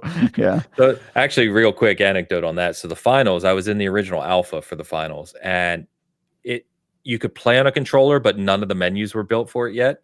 So like you couldn't change any of the buttons. Certain things didn't work, and like it had no aim assist or anything. So I'm sitting here in the alpha playing on a controller that half works against guys on keyboard and mouse. Oof, it didn't go very well. Yeah, brutal. My butt kicked. Hilarious. Game you're likely to play for years. So this is the kind of premise of this category is a game that released this year that you're going to play well into the future for a long period of time, for whatever reason, due to expansions, live service, whatever is ready for that game. So I am very surprised by the Baldur's Gate 3 answers here, except for Dan. That actually makes sense for him. Yeah. Well, Steve is very much like Dan. With Baldur's really? Gate 3. Like I said, he is. No, he plays other games, but he plays mostly, almost exclusively on PC, and he is diehard about Baldur's Gate and World of Warcraft. So yeah, I believe you could play Baldur's Gate for years. Yeah. I believe you can play Act 1 for years. I don't know. I played that game and I kind of get it. Like I get how you could do the other like playthroughs where you do different stuff, but I mean it's finite, and I don't think they're gonna be. Yeah, there's a certain amount. Yeah, it surprises me. Yeah. Obviously, I chose Diablo 4, as did Hogue and Elu. Elu is also a diehard Diablo guy as well. I think this one's an easy one for me just because Diablo games are meant to last for years and they have a huge content plan. We know the expansion's coming, their live services rolling. So this was a very easy pick for me. I like Elliot's call out of Forza because that would probably be my second. I also like Eric's call out of Finals, which is another one. So any of those three could have made my list, but I think Diablo is the easy choice for me. Dan, you Baldur's Gate 3 just because I think you adore it so much and will continue to replay it, right? Yeah, it's kind of like my Hitman 3 for this year. I think now granted Hitman 3 might have a little bit, I mean it's still finite, but it's still enough to where it changes it a little bit. Dan, I have to admit, having played Baldur's Gate 3 a little bit more over this break, I was getting into combat scenarios where I'm actually a little bit surprised that you didn't bounce off it a little bit more because of the difficulty, because of that combat and how, I don't know, crunchy was the word I think you used for so Rogue Trader. Yeah, that's Baldur's Gate's a little bit more free formed, I guess, like where you're not limited as much as like it's a grid based Rogue Trader is. Baldur's Gate 3, I mean, if it is, I mean, they don't show the grids, but it feels more like you can kind of put your guys anywhere, your party anywhere. There's just so many ways to do things. I think there's so many ways to tackle each combat scenario, each situation, that eventually you'll find that way that kind of works for you. So, yeah, I mean, I'm gonna be honest with you. When I wasn't expecting, it might have been, I can kind of go back and say, okay, this game surprised me the most. I wasn't expecting to put 200 hours into it on my Steam Deck, but I did, and then I put another 300 on the PlayStation 5. So it's crazy, I mean, how much I've put into it already. I mean, this year is definitely my number one played game. I don't know if I'm as big of a fan of it as Steve. I mean, I love it, and it's my, Steve said it's like his game a decade. Yeah, I don't know. I mean, maybe. Yeah. It all depends on, I have to go back and actually think about it, but I mean, it's probably top 5 for me all time. I mean, I think the biggest thing for it is, I mean, I don't know. We'll talk about it later because I guess it's my game of the year. Spoiler alert. Oh no, spoiled. What? Yeah, spoiled everything. We got now I know that. Ruined Now it. I know that thing I already knew about you. Yeah. Go figure. Shocker. Couple. So I'll go to you guys first. So Hogue, you picked Diablo 4 with me. I would assume for similar reasons. I mean, Hogue, I think Hogue played a lot of Diablo 4. I would not have the- guessed that Hogue was going to play more Diablo 4 than Ains and I. That's crazy. No, he hasn't gone up to me in time yet. He plays it more consistently. But wait, really? I have over 300 hours in Diablo 4, dude. I mean, I feel like I have that just from the review period, but Hogue has got to be surpassed that. I think my Xbox has me at 8 days or 9 days, something like that. That's pretty So good. closing in on 200. Wow. Okay, yeah, I guess I played a lot of Diablo 4, dude, after it launched. Yeah. Hogue just has less playtime than us, I guess. Like less hours. But I haven't even played season 2, so he's more consistent than me for sure. Yeah. So. Anyway, Hogue. That's interesting. Oh yeah, no, Diablo 4 is the clear choice for me on this because it is the rare game that has a live service element that has this kind of end game notion that I have stuck with. And people can say whatever they want about Diablo 4. I get a lot of people when they look at my list of games of the year or on Twitter that tell me that Diablo 4 is awful or whatever. The end game is boring and terrible. And all I can tell them is that might be for whatever it is you're looking for a game. But for whatever it is I'm looking for a game, it spoke to me in a way that an action RPG and a game like Diablo hasn't ever before. So they're doing something right. It works for Rick. That doesn't mean it'll work for you. I don't make those promises. But Diablo 4 has been a game that I continuously go back to and enjoy every time I play it. Yep. I'm jealous. I Man. I really am jealous because when I knew it was coming out that year, last year, I was super pumped for it, and I loved it. I loved Diablo 4. I think I was like, this is going to be the first, since Diablo 2 where, I really got into it. I didn't really get into it with 3 too much, but I was like, I'm going to do every season. I'm going to have seasonal characters. I'm going to keep pushing. This is going to be that one. This is going to be in that one live service, ARPG that I'm going to, it's going to dominate my life. And it made me so mad. It's me. It's my fault. There's nothing wrong with the game. It's totally my fault. And I just couldn't. I got to finish the story, and then I kept going for a little bit longer, and then it just got really, really grindy, and I was just like, man, I can't do it. And then Baldur's Gate 3 came out, and I was done. So, which I know they've adjusted since that point, Dan. So it may be a better experience when you do go back to it. I mean, I bought it on 2 systems just because. I mean, I've got and it might be the best thing that happened to me was that I didn't arrive at Endgame before the first patch, before the season 1 patch. Yeah. Right. And so it's only ever been what I've known. Yeah. That's good.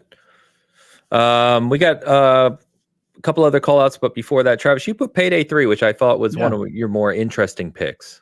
Yeah. So my justification on this one is like, I think for some people who put like Baldur's Gate 3 or Hogwarts Legacy, or especially Armored Core 6, that one's very perplexing to me. I think people are maybe underestimating how many good RPGs and action games and adventure games come out that are likely to distract you. But Payday 3, I think, stays on my list because there aren't a lot of heist games that come out. And I'm likely to go back to Payday 3 in future years, especially as it improves as a live service game and fixes its issues, which I'm sure are going to go on forever because it's the team that it is. And they already announced their next game. Yeah. No, that's the old. Isn't it the old makers of started a new GTFO. studio. That's a different studio.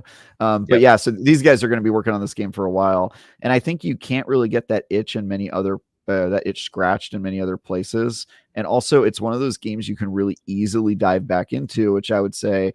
I know Zach put Remnant 2 on there. Remnant 2, my issue with it is I actually am likely to play that game going back into it, but you kind of have to.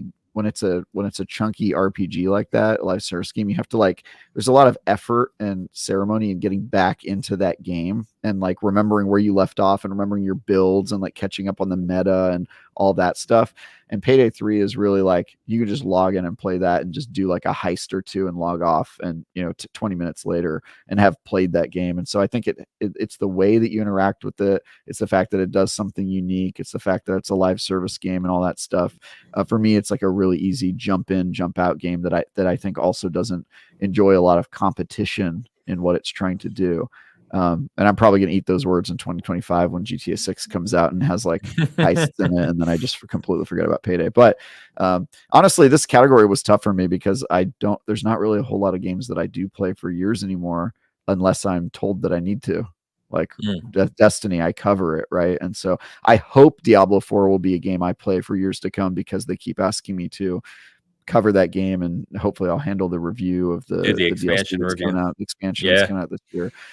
So I think I'm probably dead wrong on this one, and I'll probably end up actually being Diablo 4 by virtue of work. But it kills me that you know what the name of the next season is. It kills me. I've sat here this whole episode. It just bugs me.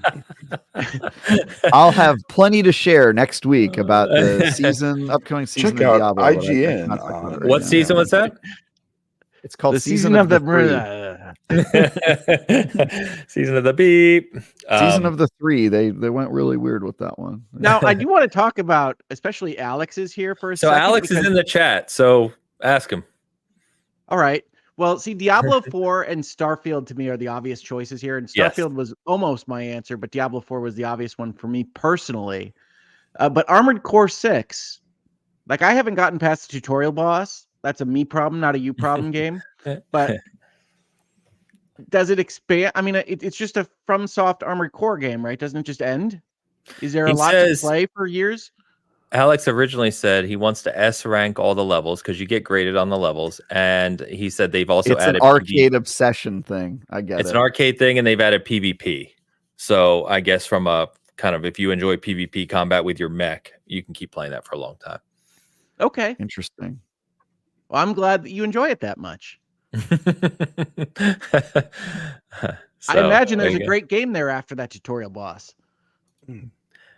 I didn't get a whole lot further than that, but yes, a very highly rated game. In fact, someone earlier called out that Armored Core 6's soundtrack is criminally underappreciated when we were talking about the original soundtrack. Forza is a big one for me here. I think Finals is an obvious one. It's a competitive shooter. We just talked about, live service there. But I think Forza is a critical one for me. They're doing really good at continually updating that game currently. I have faith in Turn 10 and Xbox to do that. But Forza just fundamentally still needs some work. Great game, great foundation. Put a lot of time into it already. I think I'm over 100 hours in Forza because of the review and time after, but it still needs work. And I hope that it gets to where we want it to be long term. Hold on, Ains. I have a breaking news item. Yep. Does Travis believe that theology of sanctuary is Christianity? What? We'll see you next week, folks. Where is that? It was in the comments section. Somebody said somebody was commenting on my season number 3, asking if it was Christianity themed. And I said, I mean, isn't Diablo all Christianity themed? Because it's called Diablo. The devil's in it. There's heaven and hell. There's angels. I mean, it seems pretty Christian-y to me. Granted, I don't know anything about Christianity, guys. This is not my. I know there's a devil. Need to be told that, you don't have that. You don't have that in Judaism. That's all I know. Yeah. He's like, Lilith isn't real. What are you talking about? What's that? Craziness. Lilith isn't real. No. I mean, the names are biblical to some extent, but like sanctuary as a world born by the angels and demons to create a battle location for them? No. Well, I mean, isn't that? I mean, my Genesis is a little rough, but didn't angels like go and didn't they fall to earth and corrupt it and all that stuff? I mean, that's got to be some sort of. That's actually from the missing book, the Book of Travis. That didn't make it into the New Testament, the Book of Travis. You have to look that up. I think you're conflating some Paradise Lost with your Genesis. Yeah, that sounds kind of Christian-y to me. I don't know. We're just gonna call it themes, and we're gonna move on. Does Jesus have to be in the game for it to be Christian-y? Is that what I'm missing out on? No, is that got to be? No. As a matter of fact, one of the funny things I say about Diablo, right, is because Diablo is a game series that has historically, like, gotten mentioned at church and things like that as a problem for the kiddos to be playing with the demons and things. And one of the things I always say is, no, we're not on the demon side in Diablo. I've murdered more demons than anybody could possibly imagine in Diablo. So no, it's fine. Sounds it's not a Christian theology. Wow. Yeah. Didn't think we were going there today, but hey, you know what? Yeah. You know, why not? All right. Moving on. I'm very glad one. He called me out for that, because I typed that and I was like, somebody who knows about Christianity is going to hit me pretty hard on that one. I enjoyed it. It's that Diablo is like Christianity adjacent, maybe. Like, I think that's fair. I think it's clearly inspired by, like, Christianity themes, right? Eric said that Mario Brothers is based on Old Testament. I mean, it's like saying the Super Mario Brothers are based on Italian plumbers. I mean, like, true. They are Italian plumbers. I mean, I believe that. That's not true. True. I'm with it, guys. I mean, it is. It's like Diablo. Any given year that you might have gone to church, you'd hear bad things about the demonology in Dungeons and Dragons or in Doom, but none of those are really aspiring to a Christian theology. No. Yeah, they're trying to do their own thing, but they're very inspired by. I don't know what I'm talking about, guys. Yeah, and again, we're moving on today on theology on the Bitcast. Guys, talk about religion and politics more on this. That's my game you wish more people played. Would you kindly? So finals on majority by default here, but I think a lot of good call outs here, only because Eric and I chose the final. So the literal winner was only 2 picks, but a lot of good call outs here. So Alex, we just kind of talked about Armored Core 6. Brian called out Oxenfree 2. Dan, I wanted to expound upon yours because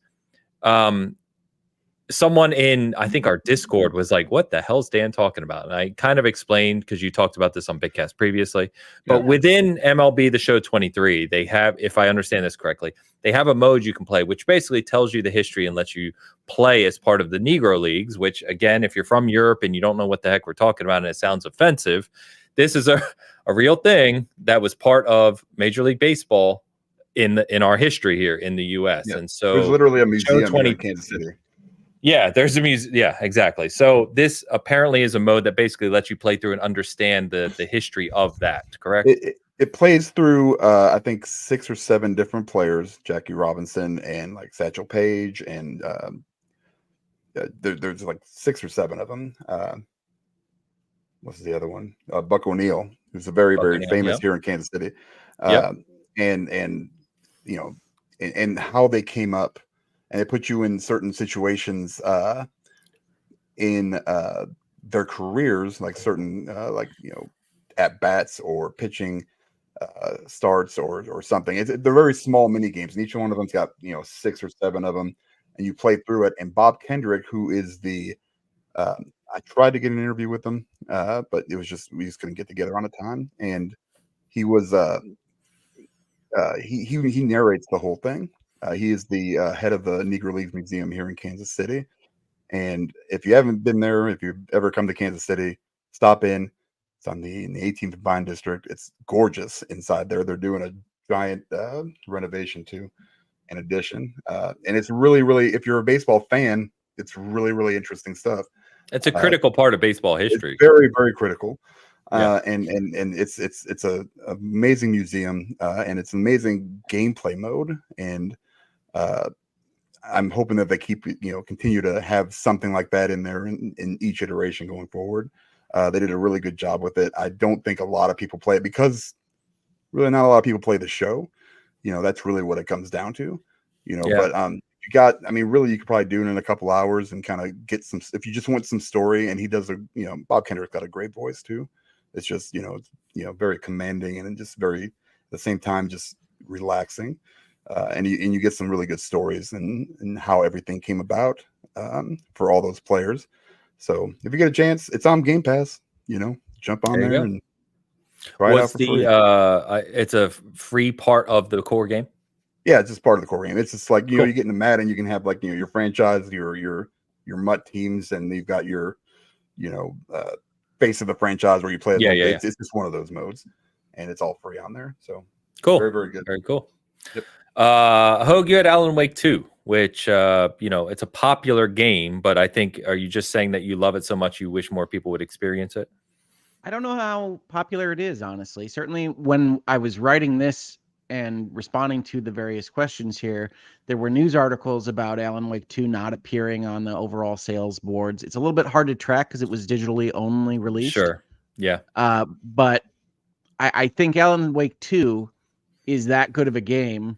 And I think a lot of people look down on it. And I think certainly a lot of people that have now been told it's that good of a game, when it is a fairly kind of niche approach to even survival horror, are likely to say, well, that's too popular, or the annoying people that give out the game awards love that game and I shouldn't try it. It's a very approachable mainstream game. It just has a lot of artistic things to say at the same time. And so the one thing I would communicate there is that it is a game first and foremost, and that you'll still enjoy it as just a game player that doesn't like necessarily narrative loops and talking about what narrative means and what writing means within that narrative, and until your eyes cross, isn't going to take away from shooting the bad things in the face with it and using a flashlight to do it. So Alan Wake 2 is still the kind of game that you like, even if you don't like anything else that I've said about the game. So check it out. So it could be your favorite game that's just not for you. You know what I mean? It could be. I think it was on that list a couple times. Travis, you call out Asgard's Wrath 2. I know we've talked about that a lot in your review here. I would assume this is because being locked to a specific virtual reality device just makes it, obviously, the percentage of game players that are going to get to play this is very low. But there's a lot of reasons. A lot of reasons Asgard Wrath 2. First off, it's maybe the best game I played last year. It's certainly one of the best. And secondly, it's not only just in a niche, it's in a niche of a niche. VR is already a niche, right? Yeah. And then you say, all right, and then also you have to play it on the Meta Quest 2 or 3, and then that's just locking it into an even further niche. And also it's just like it is a true tragedy. Like Alan Wake 2 got its moment in the sun, whether or not people are going to want to play it. At least a lot of people know about it and know that it was a good game because it won awards. Asgard's Wrath 2 also had the curse of coming out after the Game Awards and has no, it's not going to get same that acronym. Yeah, exactly. It's not going to get that in 2024. I don't think we can expect it to show up in any Game Awards list because that's just sort of how it works these days. So, yeah, man, this game is so damn good and nobody's going to play it, and it is a true tragedy in the same way that Half-Life Alyx is one of the best games I've ever played that no one I know has played except for me and like 2 dudes. So, yeah, this is a real bummer. Like, yeah, I sympathize with the finals. Like, yeah, I mean, I think not enough people played that game, but a lot of people did. A lot more than Asgard's Wrath 2, I can tell you that. Remnant 2, same thing. Remnant 2 at least got its moment, and I feel like Asgard's Wrath 2 kind of didn't, and it bums me out so much. Such a good game. Peter, Elu called out Street Fighter 6 here. Again, very popular game, but I think he just in general, the fighting game community always loves new people coming on, similar to our pick for the finals. It's just it's a multiplayer competitive game. You need lots of people playing it because that'll obviously expand the game. Brian calls out Oxenfree 2. I already let him know that Dan is going to be helping him out on that one, which is good. Nice. Peter called out Cocoon, which was on Game Pass, a puzzle game, very, very highly regarded. So I haven't played it, but I've heard great things from a lot of people on that one. And then Death Must Die, which I don't even know what that is. I looked it up briefly last night when Steve sent that over, but it's on Steam. It's not rated great, but apparently he enjoyed it in some form. I really wish you would have put Baldur's Gate 3 there. She would have just kept it going. It doesn't matter how many play it. I want more. I want more. Yeah. More people. And favorite game of the year. So obviously this is kind of our game of the year pick. I think it's rather appropriate, I would say, given the industry, that the majority selection was a tie between Alan Wake 2 and Baldur's Gate 3. I picked Diablo 4. I will reiterate again that I have not finished a lot of these other games, so that could be up for debate between Baldur's Gate, Alan Wake, and others. But I think that it makes sense given everything I've heard and everything we've talked about and others around Alan Wake 2 and Baldur's Gate 3. So, Dan, you picked Baldur's Gate. Hogue, you picked Alan Wake. And then, Travis, you just kind of finished your spiel about Asgard's Wrath 2. So I think none of these are really surprises, and we had already talked about this on previous shows. So, yeah, I have to go through and make a list of what I actually played because I forget what I played because my memory is slipping. So, but yeah, I mean, it was great. I mean, but nothing's wrong on here. It's all looks. I mean, any of these. No, they're all great games. All great games. We had a hell of a year, dudes. Jeez. Yeah. Elu called out Super Mario Brothers Wonder, like he reviewed that, and I think he was Baldur's Gate 3 when he went into that review of Super Mario Wonder, and he said nothing's going to change Baldur's Gate 3 for me, and he just ended up adoring Super Mario Wonder. So Jedi Survivor, Tears. These are all great games. Yeah. I mean, no misses. Good stuff. And then I saved this one for last. Most notable game yet to be played, just to call it out. So this one was just for fun. Again, do not be sorry, be better. Around the biggest release we think of the year that we've yet to play. So for me, I've already said was Spider-Man 2. I think that's a big game that released that I haven't touched, and I probably won't, if I'm honest with you. You're never going to play that. Ever. No. Baldur's Gate 3 is obviously kind of a larger miss here for a few of the contributors, which they recognized and called that out. I think it kind of falls in the camp where some of them, it's a game that they just, again, can recognize that many people love it, supposedly a great game, but maybe was just this not always for them. called yet to be played? I thought it was like biggest hole in your lineup or something like that, because I have Asgard's Wrath 2 here.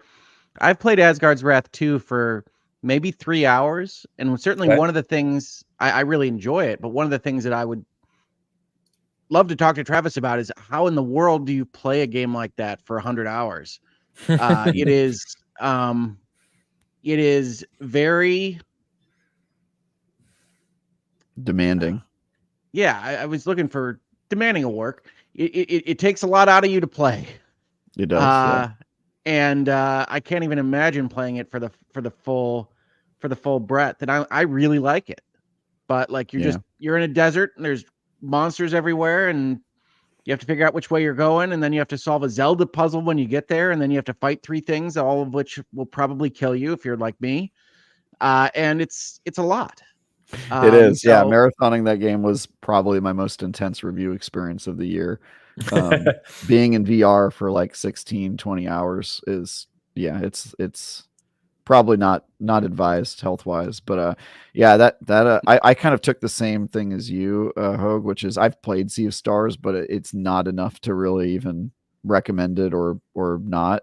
I just barely got through any of it. So yeah, I've played it, but it's like I want to finish it. Am I ever going to? I have no idea, but yeah, it's a gap. Yeah, for sure. I went back and looked, Hogue. I don't know if it was named something else. I can't remember, to be honest, but I think your explanation is perfectly fine anyway, to Travis's point with Sea of Stars as well.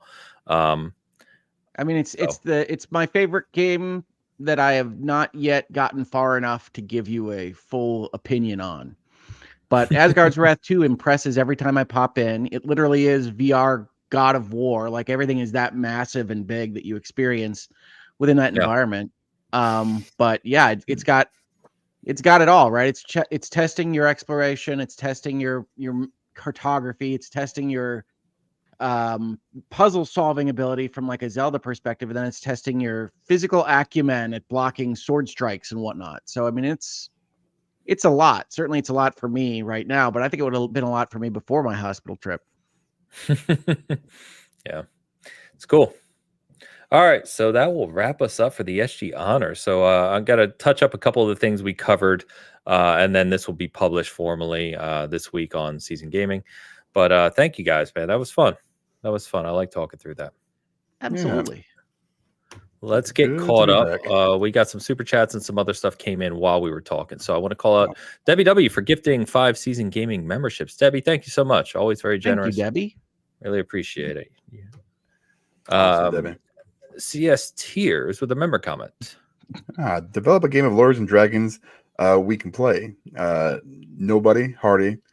Prototopics has to do the random voices. Guaranteed law nerds would buy it. Let's get on that. Your brother's, the developer, isn't he? Or something like that? That's I will true. keep that in mind, yes. Yeah. We have released Kickstarter is games. calling. Yeah. Yeah. You can do this. Do it, Hogue. You got this, Hogue. You got it. Yeah. Put your money where your YouTube is. Oh, by the way, never mind. No, keep going. Travis got a super chat in support. Hilarious. Random name, 499 super chat. I kind of agree with Travis about the name. Favorite game that's not for me. Here's a better name for this category. Amazing games that didn't hook me. Doesn't go with the theme. I think it would be a different question, and I would probably like that question more. But yeah, appreciate it, random name. Right. I figured you were going to call him a random name rather than just random name. You know? Random. No, man, I respect the name of having a name that is random name. It's funny. I probably would have read it as random underscore name. So that's me. There you go. Thank you, Random, for the super chat. Appreciate you. Painful Discourse. Yeah. What is PLN? When did we ever? I have no idea. Polish. Is it Polish? Maybe. I don't remember now. I'll find out. Go ahead. Keep Something going. with 10. Yeah. There was a From game in 2023 and had a banger OST. Yeah, I was talking about Armored Core 6. Yeah, Armored Core fans are out. Polizhatsky, that's right. We've gotten that I think before. Painful Discourse also commented in the comments that I think they were begrudged that Armored Core 6 wasn't showing up enough in our results, and maybe specifically on the OST part. So I get you. There's a lot this year. It's not saying Armored Core 6 is bad. It's just when you're in such a stacked year, I could totally see Armored Core 6 getting overlooked because I really like that game, but it doesn't even make my top, 15 or whatever. There's just too many good games this year. Yeah. Oh, Alex was trying to hold it down for him. He was doing his best. Painful, thank you as always for the super chat. Appreciate you. Eric's here. Yeah, the game positive, $6.99 Canadian. Happy New Year, all. Sorry I'm late for the SG honors. Yeah, do better. I'm sure everyone agrees with all of my choices. So he put the U in honors capital because he is in Nova Scotia, where just like in Europe, some places they put the U in a lot of these words.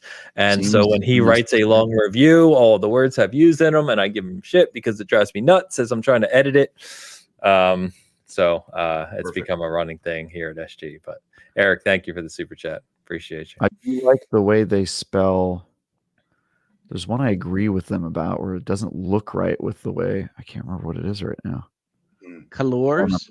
There's color. No. It's not one of the ones with the extra. It's one of the ones where it has an extra L, where it's like double L'd or something like that, and it looks better on their version in my head. Aluminium. No. I was like Judgment. Oh, Judgment. Yeah. Are they the ones that put the E or the E? They put the E in Judgment. I kind of like enjoy the E. No, Marvelous. I actually write the E usually when I write Judgment, like just out of no, that's not the right way in American English. Yeah, I know, but it looks right to me. You know what I mean? Canceled. All right, yeah, Elu got it. It's canceled. Canceled looks right to me with two L's. I can't. It does. And I know that's not the right way to do it, but yeah, it looks weird. Yeah. Kelly said it in Hoag's chat. That's funny. Elu and Kelly said at the same time. Elu, by the way, is our lead editor, and he educates us on some of this stuff all the time. It's quite fun. I just like that Travis is really gung-ho about the word canceled. Well, look, it's a word I'm going to have to be familiar with very soon. So I want to make sure I get the spelling correct, you know? He is a YouTuber, Hoag, so... I'm gonna be out of here. I think this is for sure my last year. Something's gonna happen. Someone's gonna hear some of the stuff I've said. He's surprised that something like Diablo is based on Christianity. Something weird, you know what I mean? That you just wouldn't expect. I'm just surprised nobody's like recorded me doing stand up or something and put that somewhere. I should have been canceled years ago. Anyway, I'm on it. Thanks, man. All right. Simo is the name. Simo's the nom? Is that how you say it? Name. I don't know. Oh, Simo's the name. Okay, the 3 is all right. I got you. Come on, man. I'm not, No, but I said it for you. I set it up for you. I said Simo is the name. I really did miss this. I thought you. Yeah, I didn't. I stopped right there at the I, and I was like, okay, whatever. Anyway, $5. Oh my gosh, I actually got to catch this live after church. Also learned about Diablo a little bit. Let's go. First SG of 2024, and also Wiimote and Nunchuck for the win. If I have that was a law firm for a second. Yeah. Wiimote and Nunchuck. That would be a hell of a law firm, dude. Is that who Nintendo uses? That's if Dan and I start a law firm. Is that who Nintendo uses to sue everyone? Is that the firm they're with? That's what comes up when you get your channels clicking. Hey, and don't worry. What's it called? Name it. What is this? CMO is Simo's the name. Simo's the name. Don't worry. If I have my way with it, we're going to be talking so much theology. This will be like church. So don't worry, guys. He's not coming to a Bitcast near you. Get the subscribers. Just to be clear, he's not going to have his way. Dude, we're going to do it, guys. Next week, we're talking about the commandments. Come on in. We got it. We got it for you, boys. Oh my God, Simon, thank you so much for the support. Appreciate you. Thank you, everyone, for the super chats. All right, I think with that, we'll save the what's coming up in 2024 for next week, along with our Bitcast questions episode next week. I think for now we're running up on 3 hours. So many more questions now. So thank you all. I really appreciate that. I think both of the chats or anyone watching this later, please let me know what you think about the SG honors, the way we did it, the way we presented it. Open to suggestions. I think we're trying to refine something on an annual basis that'll just be fun for us to go through. So I had a lot of fun with that today, guys. So thank you. For SG side, like I said, definitely check out the cooking video that Travis and I did. We did the Diablo cookbook. We cooked 2 things. They surprisingly both went well. Seemingly, I don't know if I finished complimenting yours, but I thought yours were really good. I will say this: I noticed you pointed out the difficulty levels in the recipe, and that mine was lower. I straight up disagree with that definition.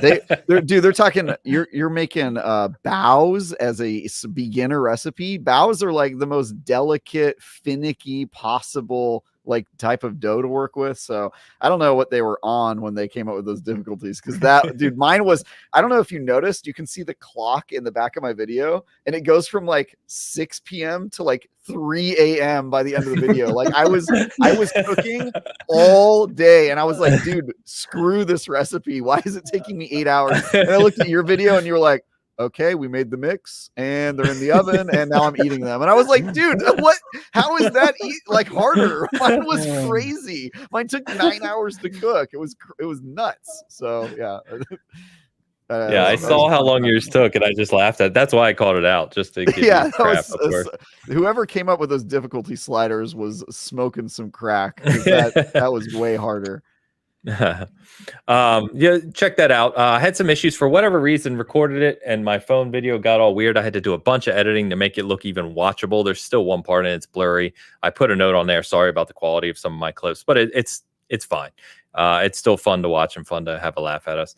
On top of that, like I said, we're going to have this on, not like I said, but season gaming this week. Me and a few of the contributors that were on the slides today went back and we ranked the FromSoft Soulsborne games. So Souls, Bloodborne, Sekiro. We had some really, really strong debate about it. And we each share our own rankings, which are vastly different from one another. So look for that either tomorrow or Tuesday. That'll be up on the site. And then next week, I'll remind one more time, we're going to have our Bitcast questions episode. Leave a comment, leave something, ask any of the four of us any question you want. It can be all four of us, it can be one of us. It's just going to be a fun episode to kind of get to know the Bitcast crew, or panel, I should say, a little more. So that should be a lot of fun next week, too. And we'll talk about the early 2024 releases next week as well. Lastly, sorry, one more thing. I believe next week I can talk about, I got to look at the embargo date. I think next week I can talk about Prince of Persia: The Lost Crown. So I'll have that review for you next week as well, which should be a lot of fun. I would hope so. Okay. It's coming out that week. It's no longer Prince of Persia. It's now Prince of Egypt. Prince of That's right. Yeah, because we're going religious. I know this reference. What's up? Nice job, Hogue. All right. With that, very glad to be back in 2024. Travis, what you got cooking right now? I got nothing cooking. Nothing whatsoever. I mean, nice. Expect to hear that this week and no other week. But yeah, I'm still waiting to see when the heck Pal World is going to be a thing. Maybe I'll try to review the Apollo Justice trilogy visual novels if they let me. I don't know if there'll be enough interest to justify a review. But other than that, I'm kind of just waiting for things to ramp up a little bit. I'm not on Prince of Persia like you, Ains, which was like the first game out the gate this year. So I'm kind of just waiting to see what happens. But yeah.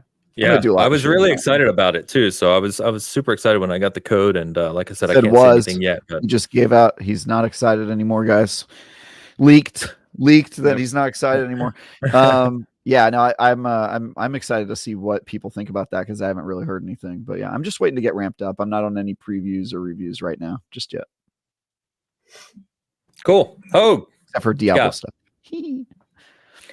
Well, as I mentioned as part of this video, I did my 2 Hogues Are Better Than One episode where we talk about our favorite games of 2023, as well as our honorable mentions and things of that nature. So if you're interested in that discussion, if you haven't got enough from this 3 hours, you can check out my channel for the 2 Hogues Are Better Than One Game of the Year top 10 debate with my brother. And Ian Runkle also shows up to make fun of my choices, as he does every year now. But I think it's a good video. I also did a video on the anniversary of my stroke as a kind of denouement epilogue to the stroke series that I did earlier this year. So I talk a little bit about mental health, and I talk a little bit about prevention and where I'm at and where we're going. So if you're interested in that, please check that out. That was a very important video for me to put out there, and I'm very proud of it. And my wife is on there with me, as she was in other videos in the stroke series. So I'm happy that got out, and I'm going to be doing the videos that I have been doing now, probably a couple a week before the Bitcast. I know I want to talk about things like the OpenAI lawsuit. I want to talk a little bit about Mickey Mouse and public domain. Yeah. And how that operates within a world where there's content ID and YouTube. And you might see me popping up a few other places across the internet. So I've got some plans this week. Keep your eye open. I'll put some notes in the community posts. I think you'll see me pop up a couple places. You know what I realized? It's only going to be like a decade before like Superman and Batman are are open to the public domain. And then you could Marvel could put Batman in their movie if they wanted to. It's just gonna be crazy to see that stuff happen, but long overdue. I mean, I've hated the kind of I don't know if people know this, but they Disney lobbying to get the length of how long you can keep something to yourself extended for years and years and years. And I'm happy it finally broke. Although 95 years is a weird number. They should just make it 100 out there. It's a weird line. But if you didn't know or haven't seen this, Winnie the Pooh is also on public domain, and there is a low budget horror movie company that made a terrible Winnie the Pooh horror movie, and they've already announced a Mickey Mouse horror movie. Yeah. Yeah. So it's called, by the way, the Winnie the Pooh one is called Blood and Honey. Oh yes, Blood and Honey. Dude, it's a Mickey's Mousetrap. Yeah, I mean, the interesting thing about that, and certainly one thing I'd want to talk about in virtual legality, right, is that Winnie the Pooh is in a public domain. The red shirt that was introduced by Disney is not. I mean, those are the kinds of things that you have to talk about in light of these things. And certainly one of the interesting things from the YouTube content creator perspective is that Steamboat Willie is still clearly in Disney's content ID protection scheme. So they haven't removed that. People are getting strikes for using Steamboat Willie clips and things like that. And that's worth talking about as well. Yeah, I saw some of that happening where YouTube was almost not catching up with the new law, which usually it's the opposite, right? The law trying to catch up with the way the internet's working. But people getting strikes for stuff that is not now legally protected is interesting. Yeah. Well, and the way the DMCA is written is that YouTube is actively discouraged from policing IP abuse. So that's what YouTube basically said, is that, look, if they put it in the content ID, they made a promise to us that it's theirs. That's not our job. Sorry. Yeah. So that's part of the conversation. So if you want to hear more about that, I'll probably be doing a video on that this week. Would be my guess. I will watch that one. That's interesting stuff to me. All right. And then, of course, Ho, good luck to your boys tomorrow. We'll see what happens there. I'm looking forward to it. I'm also terrified, but hey, I'm looking forward to that game. Just relax. Don't keep that blood pressure low, bro. Yeah. I don't know if you guys know this. During the Rose Bowl, right? So Michigan went into overtime against Alabama. During the Rose Bowl, I had the highest blood pressure scores of the entire year. And I was actively turning the game off for 10-minute periods of time because I'm not going to die for the Wolverines. But I'm putting that in your tombstone. I'm not going to die for the Wolverines. Okay. Yeah. Hopefully it's a little bit more separation. Either direction, but hopefully for my Wolverines. Is Mrs. Hogue still here? Watch him. I don't know. Yeah. Watch him. The only strokes he's allowed now are in golf. All right. None of that brain stuff. I'm glad you went with golf, Travis. Yeah, I didn't know where you were going with that, but that's fine. Dear Lord. Oh man, I can't believe my mind wasn't the dirty one in this scenario. That's crazy. Y'all are what's up? New year, What's happening up there in Michigan, man? That's crazy. 2024. Yeah. All right. It's been a lot of fun today, guys. Love catching up with you. Chat, you've been awesome as always. Thanks for joining us in this return in the beginning of the year. We're going to go ahead and get out of here. I hope you have a great week, and we will see you next Sunday for the questions episode. Until then, bye. Thank you. I hope one of the questions...